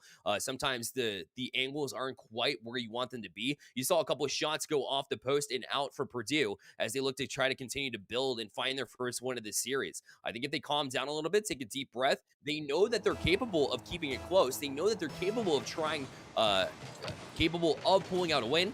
The question is, how are they able to accomplish that? We'll see here in this game number 3. Well, absolutely. If you're you, Ottawa, you got to do something that you haven't done this series and not just clamp down. Your foot's on the neck. You're at series point. Now's the time to open up and be as aggressive, be as a nuisance as you can to put this beyond doubt. Jask will get the next touch, but it's kind of loosely played there as NECC was all over that one. JChan with a quick turn. Although it will be one, it does not beat Jack. And that bounce across is read nicely by Claude. And it'll be Enchanted to use his sidewall. JChan gets a demo. Musty flick is there, but not going to be Claude with it as they read that one all the way. And the 50 will play out here for Purdue, or for University of Ottawa, rather. Purdue's Jask will be the next to touch. JChan puts on a quick shot, but a good reaction and save by Jack. Jack was kind of caught awkward, just had to do a double jump out of nowhere. Thankfully, that went in, but if that ball would have went past, you couldn't be mad at that just because of the positioning of that ball. I like the fact there's a bit more aggression here. Having shots on frame, let your opponent swat it away. That's fundamentals one-on-one. You see the freshman Enchanted try to get past Claude. Their team ultimately able to get it past, but right into the waiting hands of JChan. Will try to move it out for University of Ottawa Garnet. Now touched up by Hexkey. We'll go to the ceiling with this one. Not a lot of boost to follow it, though, so unfortunately, we'll have to peel off it. It'll be Jack, who also is low on boost. And that one's 50 to into, and Jask will have to go up for this one, but a lot of boost wasted here. Luckily for this Purdue team, they were able to get it out temporarily and grab some boost in the process. Yeah, you mentioned something that's very, very important for not for this week, but definitely as the series goes on, the season goes on as it returns to playoffs. Both these teams are not pretty much efficient on their boost management, and a lot of opportunities we've seen gets evaporated in that last third. So maybe not a problem to solve today, but whoever wins the series has to go back and figure out how they can be more efficient on their attack. Oh, the shot just wide here from Enchanted. The follow-up from Jack. Gonna go wide as well. Good opportunity from Purdue. As they look to hold on to a lead, they've done a good job of, positioning themselves in a good spot in this series, in games, or in the games rather, but not in the series. But up for it, nicely done by the freshman. It's Enchanted who gives Purdue the 1-0 lead. Oh, that was look out below. Look at the carry, the float over, and again, that aggression to be your own insurance policy in case it was tipped was a difference. Purdue opens the score, but can they maintain? They need to hold on to it. As you know, the storylines of the first two games, so it's going to require a short memory here for Purdue as they look to forget the few times they had the lead and gave it away in the first two games. As J-Chan will try to get a touch out to Hexkey, who is on it. Good reaction, otherwise that was in the back of their net. They had a double commit there on the back end, but it doesn't haunt them for now. And they'll try to kill it at center. Flode played it out, but right into the hands of Jack. He'll play it right back into the zone where Hexkey is waiting. And the two teams playing pong here as this defensive battle and back and forth battle definitely favors the University of Ottawa, but hold that thought because Jask makes it 2-0 for Purdue, and this is almost an exact replica of game number 2 here with Purdue with this 2-0 lead. They're about to make this whole big stink about these long passes and that ping pong action, but Jask having the wherewithal to do one tap of finesse, and that was what paid dividends. Purdue doubles their lead as we head to the witching hour of game 3. Hexkey to jump on it. He's got Claude. Good patience there to get Enchanted to commit. As he'll play it, try, almost got past Jask, by the way. As he almost missed it, comes down, makes another big save. And we'll play it out. J-Chan on the shadow. Hexkey beaten to it. J-Chan will play it up the wall, but Dimnod away from it from Enchanted. And Claude gonna miss this one. Relatively open here. Off the crossbar, and J-Chan will jump on it next. And a missed touch. We'll play it back in the zone. But at this point, it's just really killing time, and that favors Purdue. They're going to hope that they can kill more time the way that they've been playing. Well, I like the fact that Purdue is killing time. Time management is actually one of the unsung skills in Rocket League, but I'm not seeing any urgency from Ottawa either. I know they want to score, but I'm not getting the feeling they want to make it a quick work of that. And I wonder if it's a plan or do something in the last minute or something I'm not seeing here, but I want to see a little bit more aggression as we head to the final minute in this one. Yeah, that's a big difference for me as well. That's a big pinch. For me, you could definitely sense University of Ottawa Garnett really making a comeback or putting chances on the nets. But here, this time, it doesn't seem like they're really knocking on the door like they have in the past couple. And so for Purdue, that's definitely a good sign. But you got to keep it up here as J-Chan going to leave it down, but not for a teammate. Oh, an unfortunate mishap there. But they do get the pass across. Hexkey going to go up, but misreads it. But this one off the crossbar. Enchanted going to try to play out. They do just enough to keep it out of that box. And now a big clear will kill more time as this one's over to Enchanted. A good shot. But Hexkey stays in his rotation. And great defensive play will keep him in this one, but they don't have much time. Yeah, Purdue doesn't do much at all. Just make sure you have the ball close to the ground and take your slow time. Hence the last 20 seconds of this one. And if you're University of Ottawa, if you're not able to make this happen, you got to make sure it happens in the next game, because this one looks like it's going to be the first loss in this series for them. Yeah, sure enough, time ticks down. We're under 10 seconds now, and Purdue will walk away with this one. It's got to feel good after this first 2 overtime losses, and you finally get some momentum back. And I mean, this series has been close. So is that game, but this time Purdue kind of figured out what University of Ottawa did to adjust during games, and they just held strong.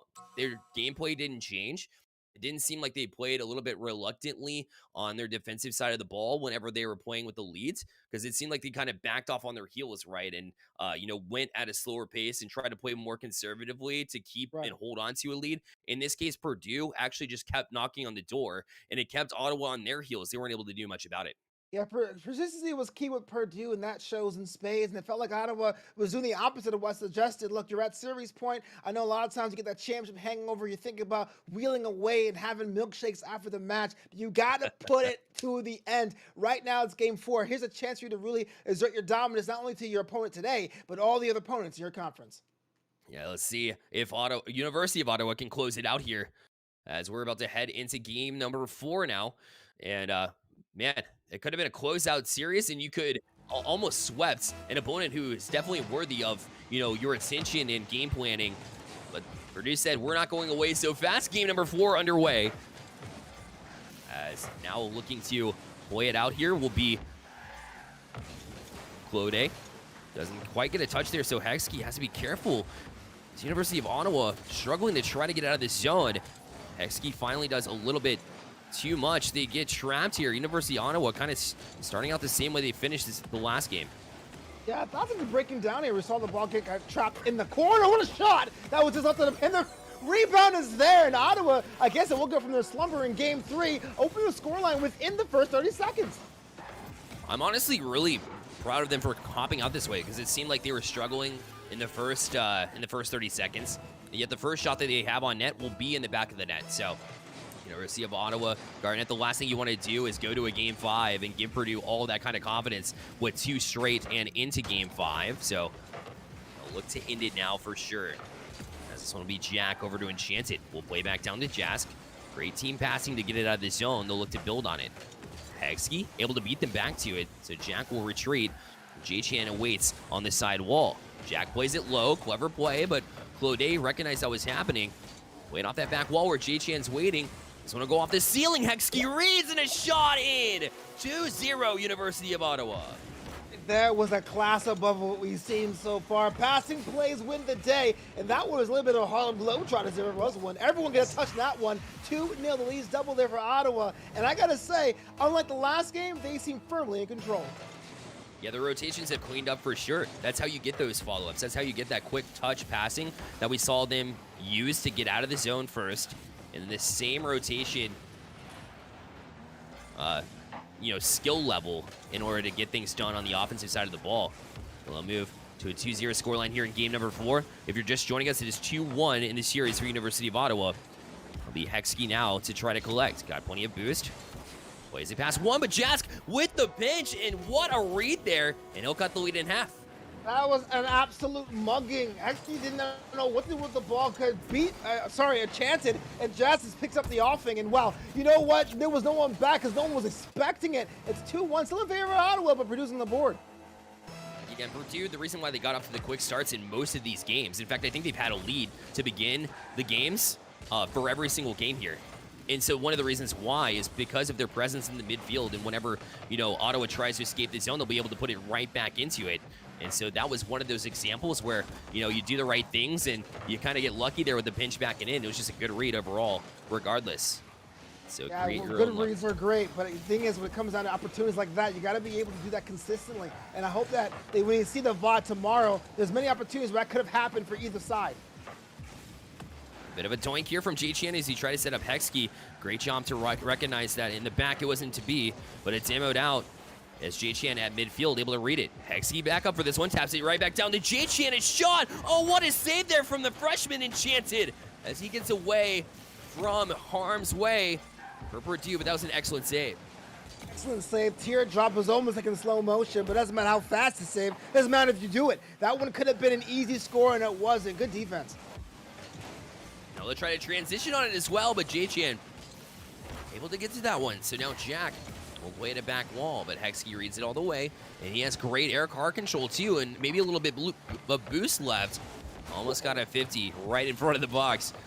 Purdue yet again gets out of this harm as they'll look to play to the corner, and Hexkey right back out. Again, Jask, that big presence there at the midfield, will put it right back in the zone. I think both teams are hurting for a ball reset. I know one of them wants to score just to have an opportunity to slow down, collect their thoughts, because it's breaking down right now. Even though Ottawa has the advantage, it's not ideal for them because Purdue is being the nuisance, not top third. And here they come again. Set up for Enchanted, back down to Jask, and a shot in! Oh, that is a transitional goal, and they'll tie this ball game at 2. What a beauty. Jack with the far reaching back to Enchanted, down to Jask. Everyone wins. Passing plays win the day. I said it before and I'll say it again. We're tied there, Bear Light. No, Vontae, it was University of Ottawa with the passing skills and ability here in the first half of this game. In the second half, it's been all Purdue that kind of took notes out of their opponent's book, and we'll go right back to work. And we're tied yet again, as if we haven't seen that enough in this series with the first 2 overtimes. Now it'll be the University of Ottawa. They've got plenty of room, and the shot's in. Hexkey gonna regain that lead.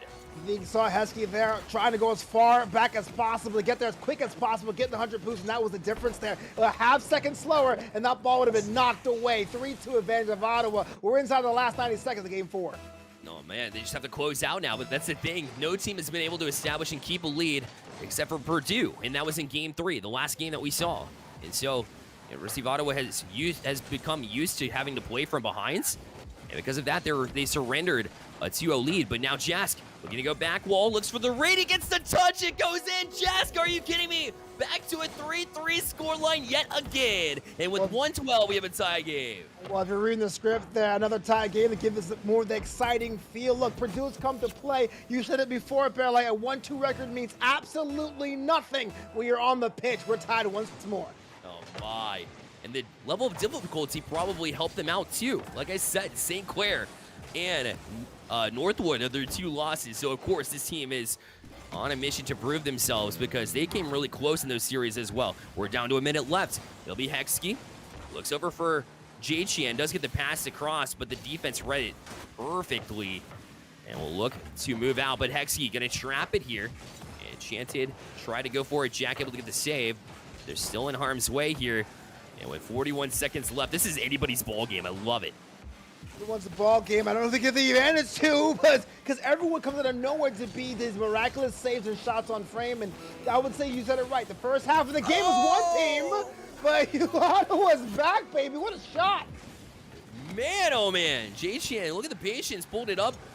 And Claude said, hold on, I'm going to get this bump, and sure enough did. And because of that, University of Ottawa, Garnett, just 29 seconds away from getting the series win, but they got to hold on because you know, Nolanta, it has been mega close through every single game. No team will let up. There's a tingle in my fingers because I know I'm going to score, and we finally have some daylight between these 2 squads. 21 seconds to go, 5-3 Ottawa. This could be the dagger. And University of Ottawa looking strong, like that team that's going to be dominant throughout the rest of the season because of the way that they came out and they finished this. Even though Purdue is knocking on the doorstep, and credit them all the way with the valiant effort. I know it's not over, but it's looking pretty good for the University of Ottawa Garnets as they will continue to press. And Enchanted not able to beat Claude. This one's down in front. Cyan puts it away, and that'll do it. They go up 6-3 with 10 seconds left. It'll be the University of Ottawa Garnet that stays with the undefeated record. Well, that last goal was a dagger. That was the funny quip after the fact. That was just devastating to look at and watch, but well-earned and well-deserved here. Ottawa looks like they're going to go with this one in 4 games. Listen, credit Purdue for what they've done to stay in this series and take on the Titans of this division as they played super well. But another loss, unfortunately for them, they're not able to get that one for good measure either. Ottawa was just, or University of Ottawa rather, was just a little bit of a stronger presence there. I respected Jask and his ability to play in that midfield and create chances and play a trap-style zone. But of course, University of Ottawa, I have to say and credit them 100% more because of the fact that they're able to recognize the play style of Purdue, adjust to it. Like you said, you pointed out the passing plays. They were more present for University of Ottawa, and they did a great job to close things out as well when they established the lead in the series. And although they surrendered one to Purdue, they just kept with it. Well, absolutely, and you said it yourself, the Titans of their division. But that for anyone in the Ottawa staff or organization, sir, you Ottawa staff or organization, when you do your replays, when you do your trainings, you have to realize that you're letting your opponents to get in these contests too many times. Those wheels could fall off in the playoffs. So it was a great win, but it was a gutsy win because both these teams were strong as heck here on stream today. They were, and they have, of course, Northwood, they have to face them at some point right? In these divisions, they're going to have to play them. And, you know, Northwood comes out and they're just something else. We talk about hockey and his semi-pro professional play. Buddy and Pirates as well are just such a tight squad, right? So you've got difficult opponents coming, and yeah, there is some chinks in the armor, but credit them all day for closing it out against another fire squad. Purdue, I'm keeping an eye on as well to try to establish them. Sure, they fall to 1-3, but they've already gotten the majority of their tough matchups out of the way, and they'll look to try to continue to build on that. Maybe string together a couple of wins towards the end of the season and carry that momentum into the playoffs. I think they might give them you know, really solid chance here. So Novanta, that was just our first series. Your final thoughts on this one? Well, this one here gave us everything we want. We got a little bit of defensive action, a little bit of that hit parade slugfest, and at the end, my favorite, because I am totally a guy that looks for those playmaker medals, assisting and passing plays. It gave me everything, man. It was a smorgasbord of Rocket League. It certainly was. Well, don't go anywhere. We'll be right back on the NECC network. We've got JWU facing off with Marywood University Pacers here in just a second.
And we welcome you back to the NECC network alongside Novanta. My name is Bearlight, and we move on to the next one. We just got to see the champions white division, but we move on to the Navigators yellow. It is JWU, RL White facing off with Marywood University Pacers.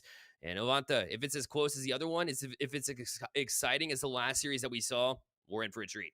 We're in for a treat indeed. Navigator is quickly becoming my favorite division because it's all about heart and it's all about digging deep. It may not be the fastest run and play, but it's really the most creative as these two teams will find new ways to score and win. You are right, Bearlight. I can't wait for this one.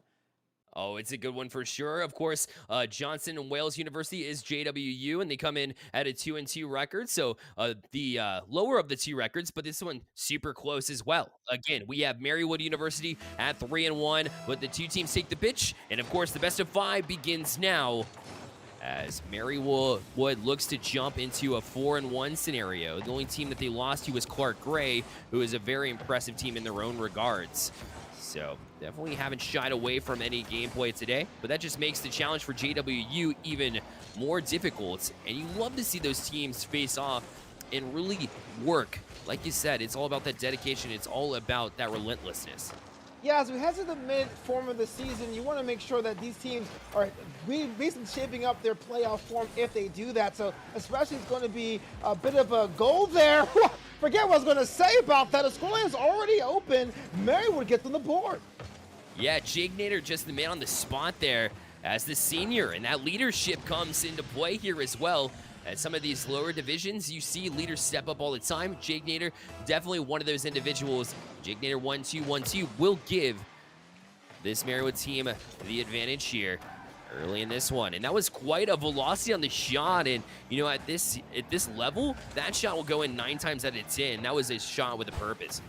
Absolutely. I was just about to say that if you're ever Jay Wu, you want to make sure you're not put yourself to be a middling squad with a record that's pretty much 50-50 as it is right now. But you're right, shots are more direct, shooting lanes are a lot more distinct. And so I do think even more than higher levels, you got to be more creative with shots on frame like that one that was hit away by Jay Marsh. Wow.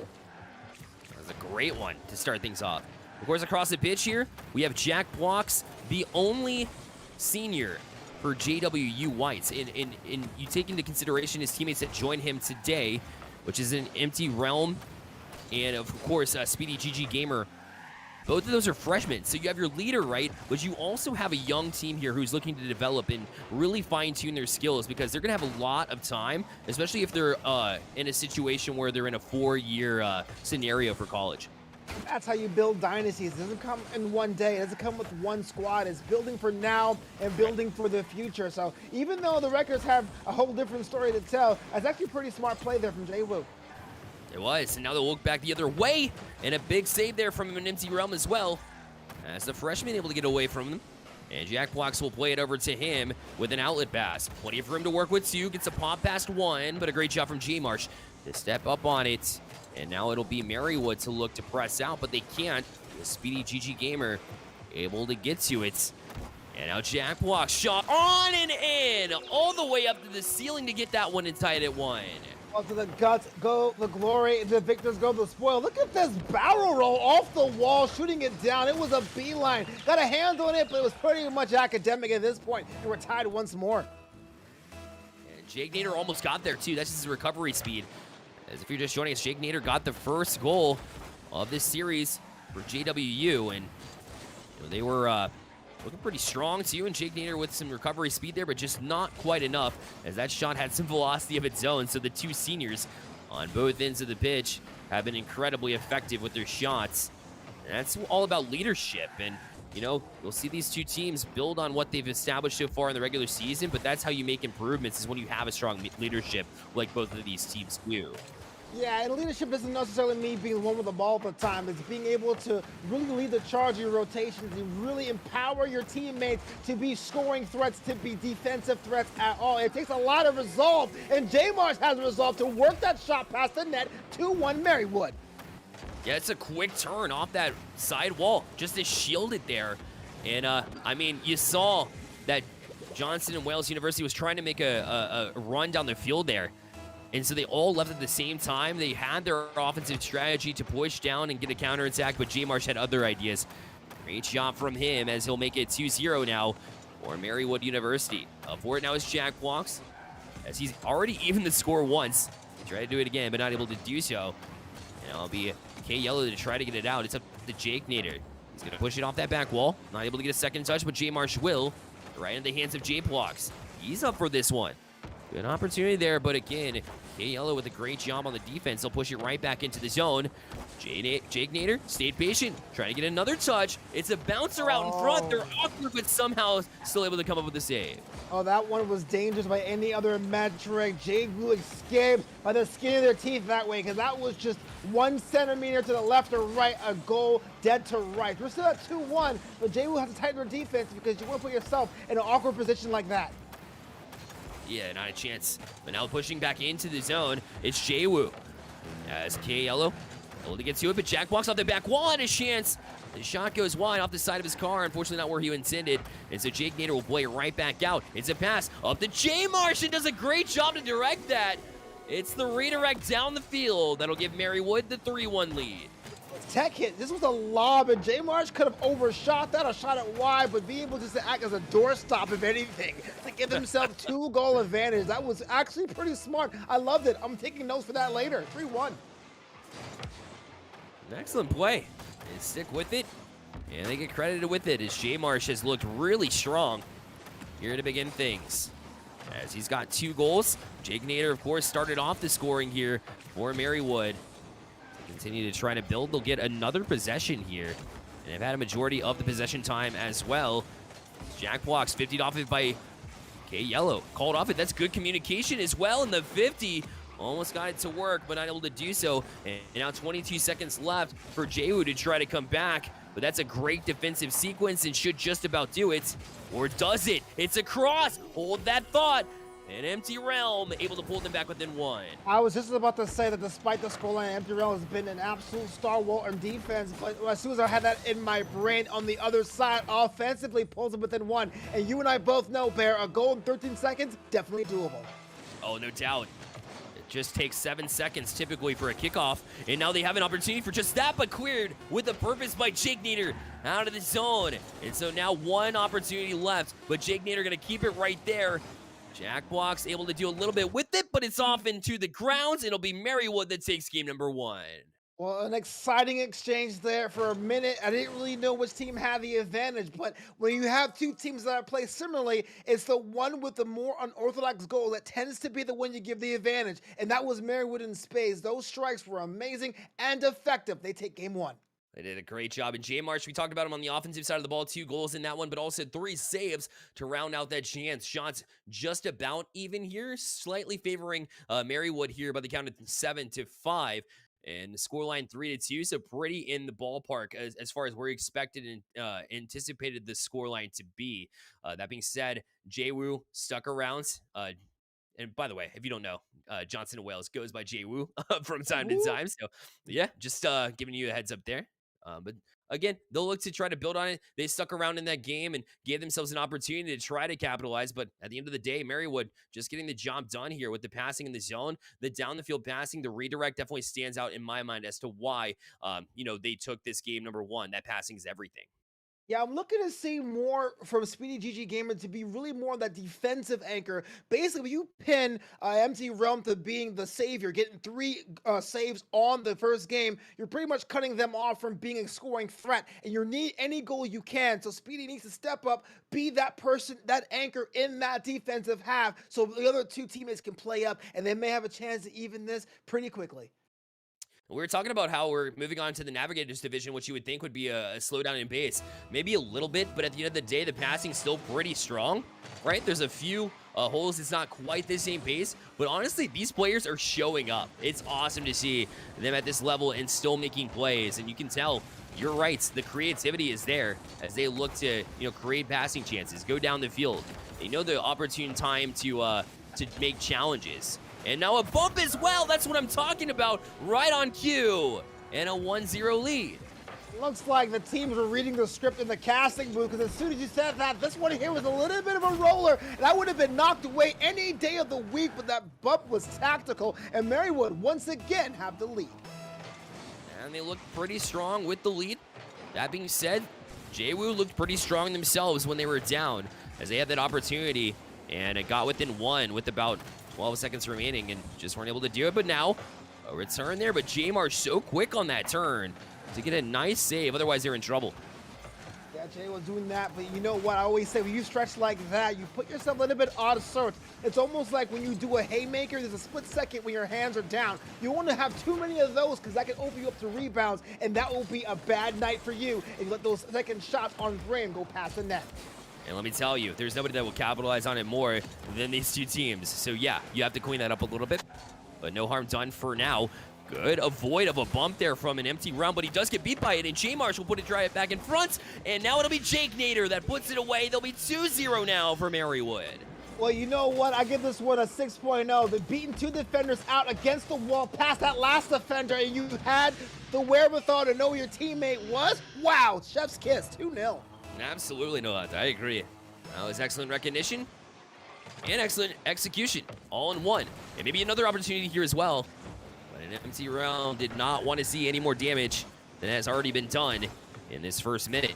As K-Yellow now push into the opponent's back wall. Great pass across again, but they go just wide with it. But you credit K-Yellow with another great looking pass here, and Marywood just continues to build. Well, can't knock them for trying. You gotta do whatever you can. If you're feeling yourself, you have the advantage. That's definitely a confidence play. So I give them kudos for that. Didn't work out for them, but that shouldn't be dismayed. You keep going for shots like that, and you may get them past the net next time. And now another chance the other way. What a save there by K-Yellow. And Jake Nader tries to start off the counterattack as J-Marsh puts it in. Jake Nader trying to get the 52, but these two teams want it, and you can feel it.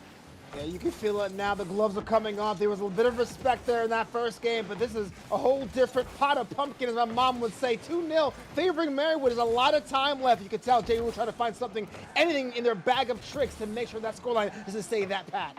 And it's a bounce out in front. Jake Nader will try to set up K-Yellow, but a nice job on the 50. And JWoo can finally breathe, but J-Marsh gonna try to eliminate that chance. 50'd into the zone though by Speedy. And Jake Nader 1-2-1-2 to back up. Jack walks with his shot, but not quite angled towards the net. And J-Marsh knew better anyways. It's as strong as rotation. So now it'll be Marywood with the push forward.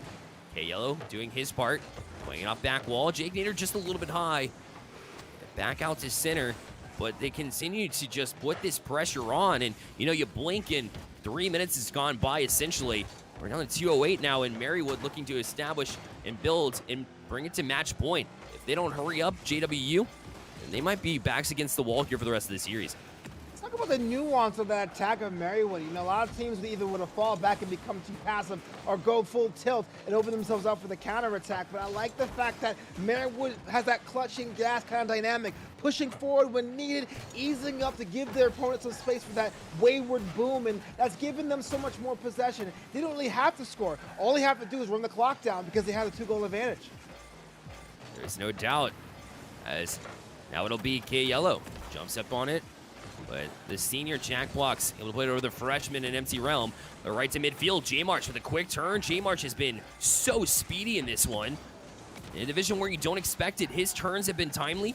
Not only that, but he plays with aggressive nature, right? It really puts the defense on his heels, and they continue to do so. Jake Nader gonna put the defense in an awkward position, but nobody really to follow up, so now an empty realm will have an opportunity here. Does get it past one as well. It's in front. Is anybody there? No!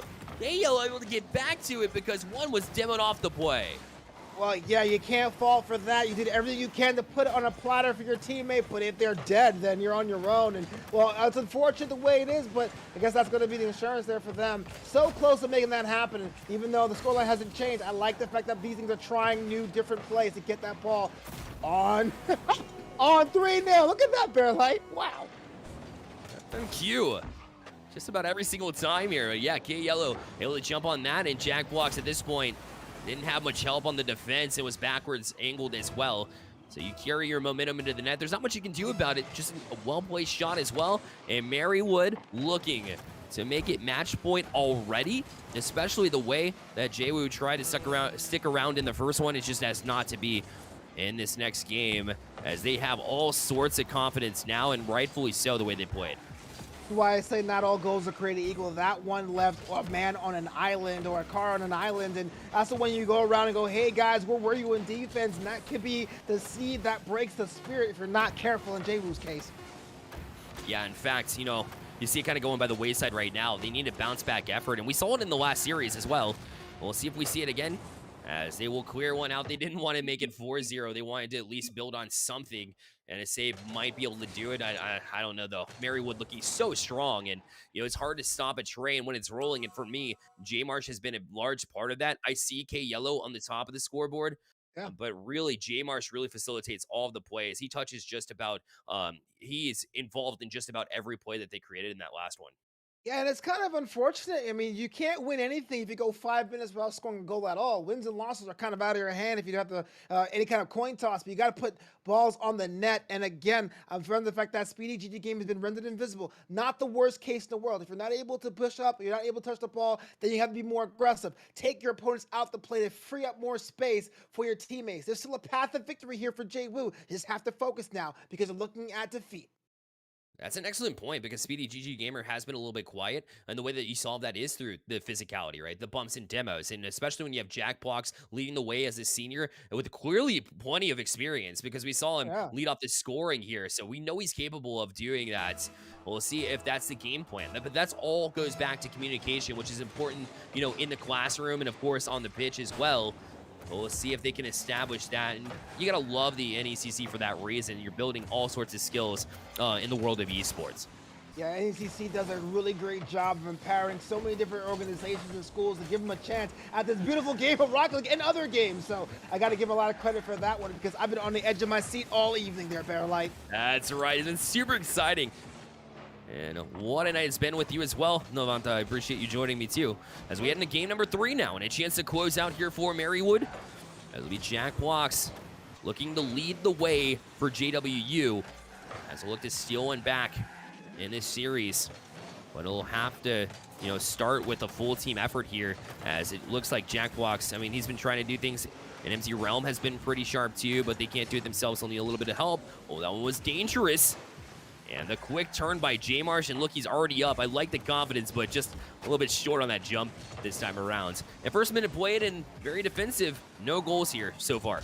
Yeah, so I'm giving the advantage here to Marywood, not because of the possession, which they did have, is that we're seeing a little bit of that snake pit Jwoo, using all players on one side, one flank. That's usually a side of just being overly conservative because of fear of dropping more goals, and it's kind of counterintuitive there. So if you're Jwoo now, I say spread out, use the entire pitch to your advantage. And if you're Marywood, now's the time to get shots on frame, because you have pretty much all room and all space to make shots happen for you.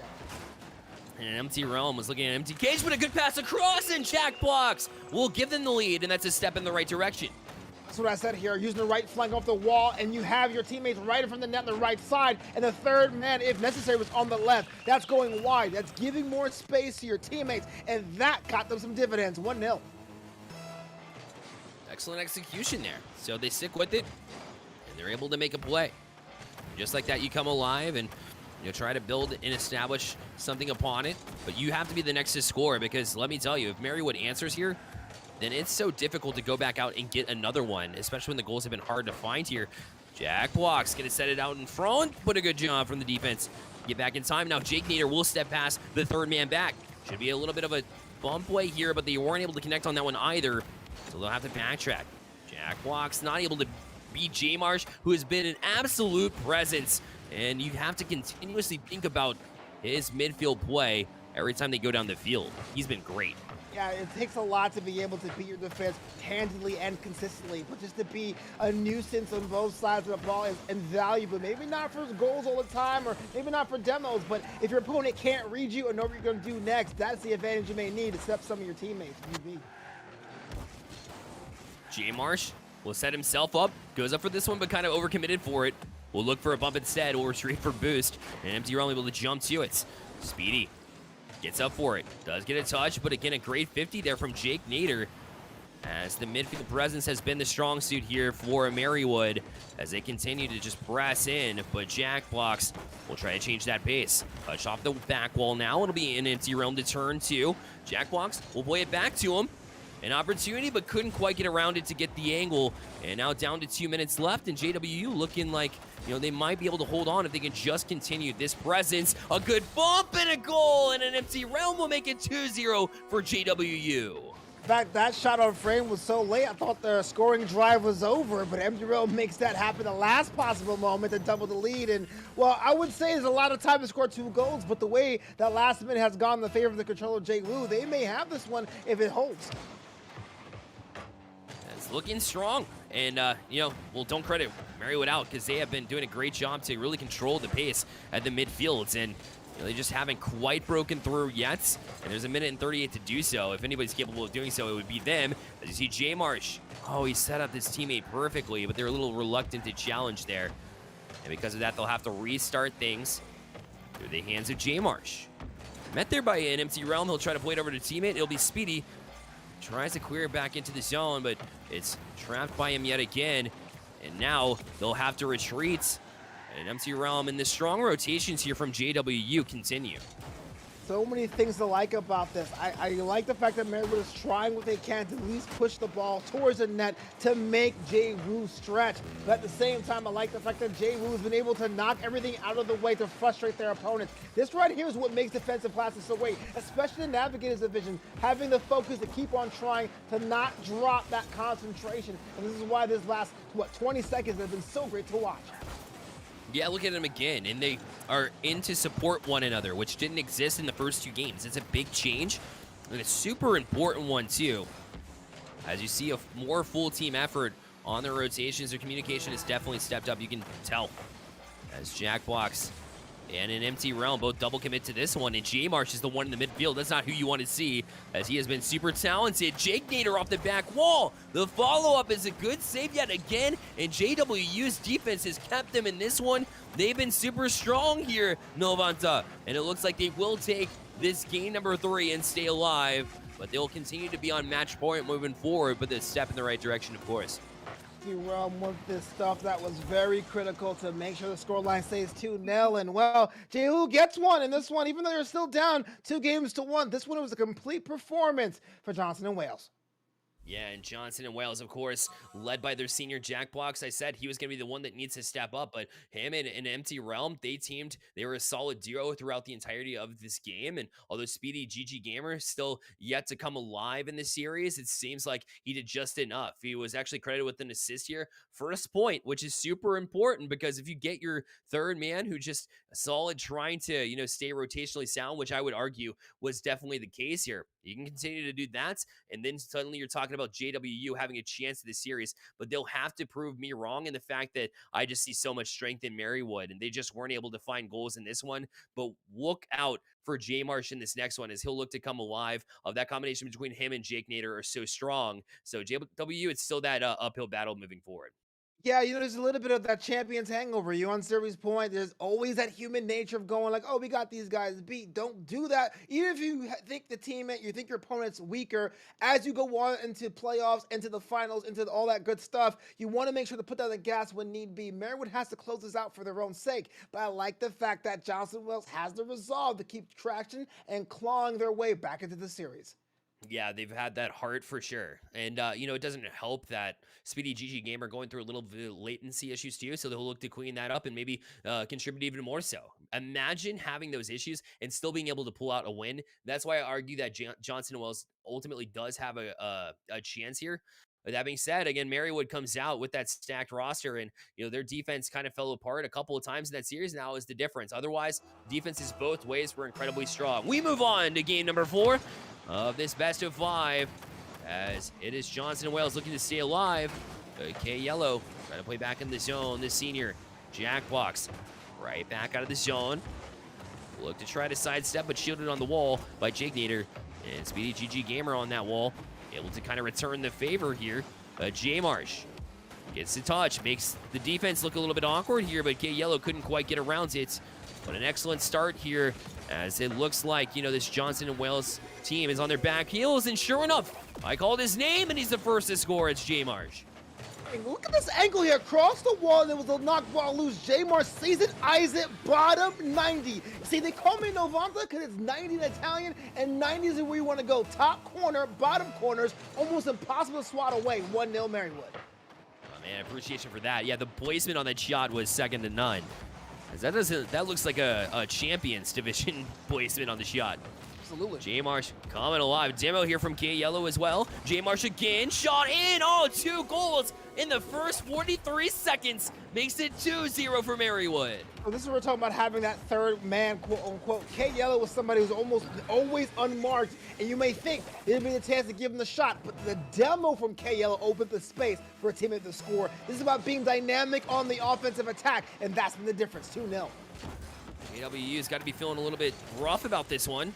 When you're on match point against, this is the last thing you want to see, is the opponent jumping out to a quick lead where you're having to play from behind the entire time. J Blocks was a huge part of the win in the last one, so was an Empty Realm. We'll be backtracking. Oh no, a missed flip too. It's out in front, but they're not able to capitalize. Oh, mark that one if JWU is able to come back, because that was a missed opportunity there. I clutched all of my pearls there, Barrelite. I thought that was in the net, but it was a bit at the last possible moment, knocked away. That just says a lot about the fact that how aggressive Marywood is compared to them, even in this own series. They want to win, and they want to win this one handedly. Yeah, they're on a mission to do so. But JW's White is still staying alive. The speedy GG Gamer will get a big clear here. Will force Jake Nader backwards. But K Yellow doing a good job to stand his ground in the nets and try to play it out to a teammate. J Marshall waits on that back wall. Will look to sidestep. Now jumping on it is Jake Nader. Jackbox gets a touch, but it's backwards. And so Jake Nader will try to take advantage of this one. Is there backwards as well? Oh, a touch out in front. That's dangerous. Oh, a mistake there on the defensive end for JW, but somehow they still get away with it. Yeah, that hi-hat, Claire, can only work if you know there's no one around you. And, well, it didn't work out for them in case of Marywood, but that was almost on a platter for them to have that and score. And that is something you don't want to do at any level, any part of the season. And now trying to take advantage of it the other way will be K Yellow.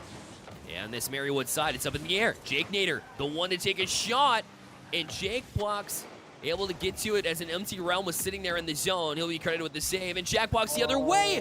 Oh, and that one's gonna find its way in. The rotation not there for Marywoods, and now JWU will bring it back within one. That was like a ping pong shot. 1, 2, 3 bounces. Oh my goodness. Talking about bottom 90 again, I tell you, it is very tactical, and it was very critical for that squad. At least cut in half, 2-1.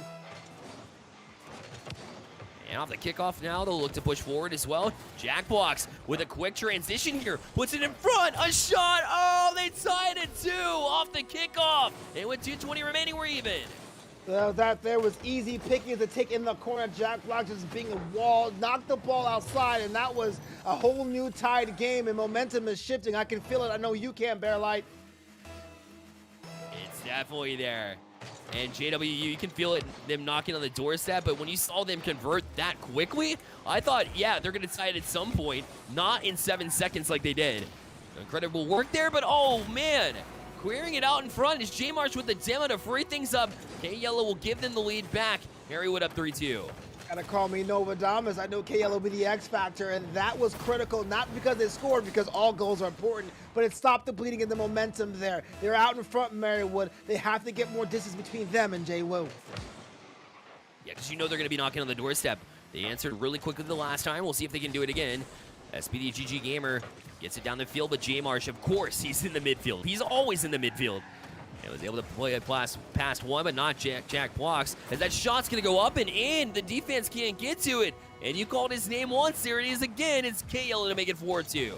The shots on the frame, and you always say put the shot on the frame and let your defense have to deal with that. But what an odd angle. Looked like no one saw it coming. A curveball, if you will, and finally some daylight. Look, I usually say a 1-goal advantage is nothing, but even in this series, a 2-goal advantage could evaporate just like that. If Marywood wants to win, they have to go for that trade. I know it was away from the play, but it stands to reason that, you know, J Marsh got a demo before that goal as well, so a bit of deja vu, perhaps. Oh no, a backwards touch. J Marsh will take advantage of that one as well, and Marywood off to the races now. It's 5-2. Felt like I was in a Fast and Furious movie and lived my life a quarter mile at a time. J Mark, the last possible moment, the barrel roll, bottom 90, 5-2. There it is, man. They have bombed off ever since the game was even. They said, no, this is not happening. We're closing it out now. We have to. We're not going to be forced to game 5. That being said, a minute 35 here, and JWU just looking to do some damage control here. And maybe you can't calm down the pace, though. And that's the issue here. They got a minute 30, so as much as you want to calm things down and stop the momentum, the train that is Marywood, you just don't have time to do it. You got to try to get down the field. I think bumps and demos are going to be your best friend here. It'll be Jack Blocks to try to start off that. Jake Nader has room to work with. The 50, not quite there. More time off the clock. J Marsh to clear it back out. And that'll kill even more time. Marywood looking good now. It's a cross. A chance to close it out, and Jake Nader will. The senior makes it 6-2 in Marywood. Even that much closer to getting this win. Daewoo was punk drunk. It was pretty much low from the corner. There was no one there to support or assist, and the ball was knocked loose. And while we're seeing that aggression we asked so much for that Marywood squad early in the season, but it's all coming out. That aggression is here and in spades. Yes, it is, and they continue to just work down the clock. As an empty realm, will try to get one back, but of course, J Marsh, the hero of the day, my player of the series for sure. He's been incredibly effective. We'll get another save for good measure, and an empty realm will get one back here. Still 42 seconds left for JWU Whites in a prayer. Well, you know what? Pulling one back really gives you a little glimmer of hope. And if it doesn't, if hope is all about evaporating, you say, you know what? We got one for the road here. 3-6, 42 seconds ago. It's kind of tight to make it a possibility. But I like the fact that JWU has not given up and is still doing shots on frame. Yeah, persistence for sure. As Shaq blocks again up there to meet J Marsh. Good step, but they will need a goal in the next 10 seconds. Otherwise, count this one over with. As K-Yellow will try to trap it on the side wall to kill that more time. And Jake Nader as well. As Jack Blocks, the senior, did quite a lot for his JWU side. So did an empty realm, the freshman. They just weren't able to pull this one off. Time ticks down to 15 seconds left. And so it'll be Marywood University Pacers. They will move to 4-1. Their only loss is to Clark Gray. And other than that, they have looked really strong this season. It'll force JWU down to 2-3 here in the season, but remember, it's a long season as well, Novanta, so they'll have time to bounce back. In this one, Marywood, you know, JW kept it close, but Marywood was the stronger of the two teams, in my opinion, and they close out here as they'll have a celebratory 5 seconds left to close it out. Oh, absolutely. Marywood has become an absolute problem in their division. They've got to put the whole league on notice. They may walk away with this one when it's all said and done. Yeah, you have Howard Community College as well to kind of look out for. Their second team is pretty good, right? I want to see that matchup. That matchup is bound to be a good one because both of those teams are so effective. 2 hat tricks, Novanta. 2 hat tricks in that last game to close things out. J Marsh and K Yellow, the two that we called out, were the ones to lead the way in that one. Jake Nader, of course, doing his third role as well. And as a leader of this team, as a senior, looked really strong himself. Good, well-balanced performance here for Marywood University. Right, with 13 shots on frame, yeah, they need to get them goals happening. What a good, exciting run. What a good series, man. I'm so glad I was here to be able to be in the booth with you there, Bearlight.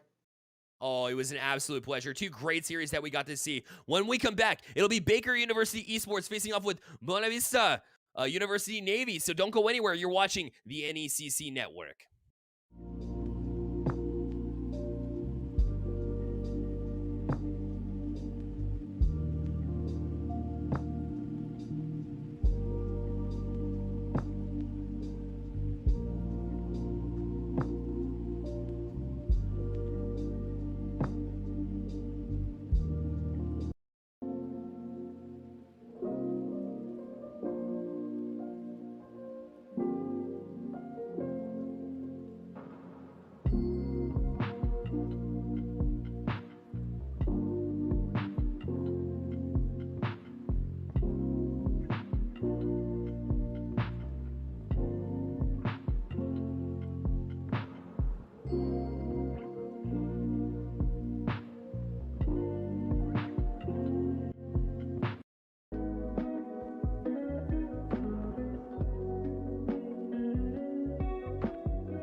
it.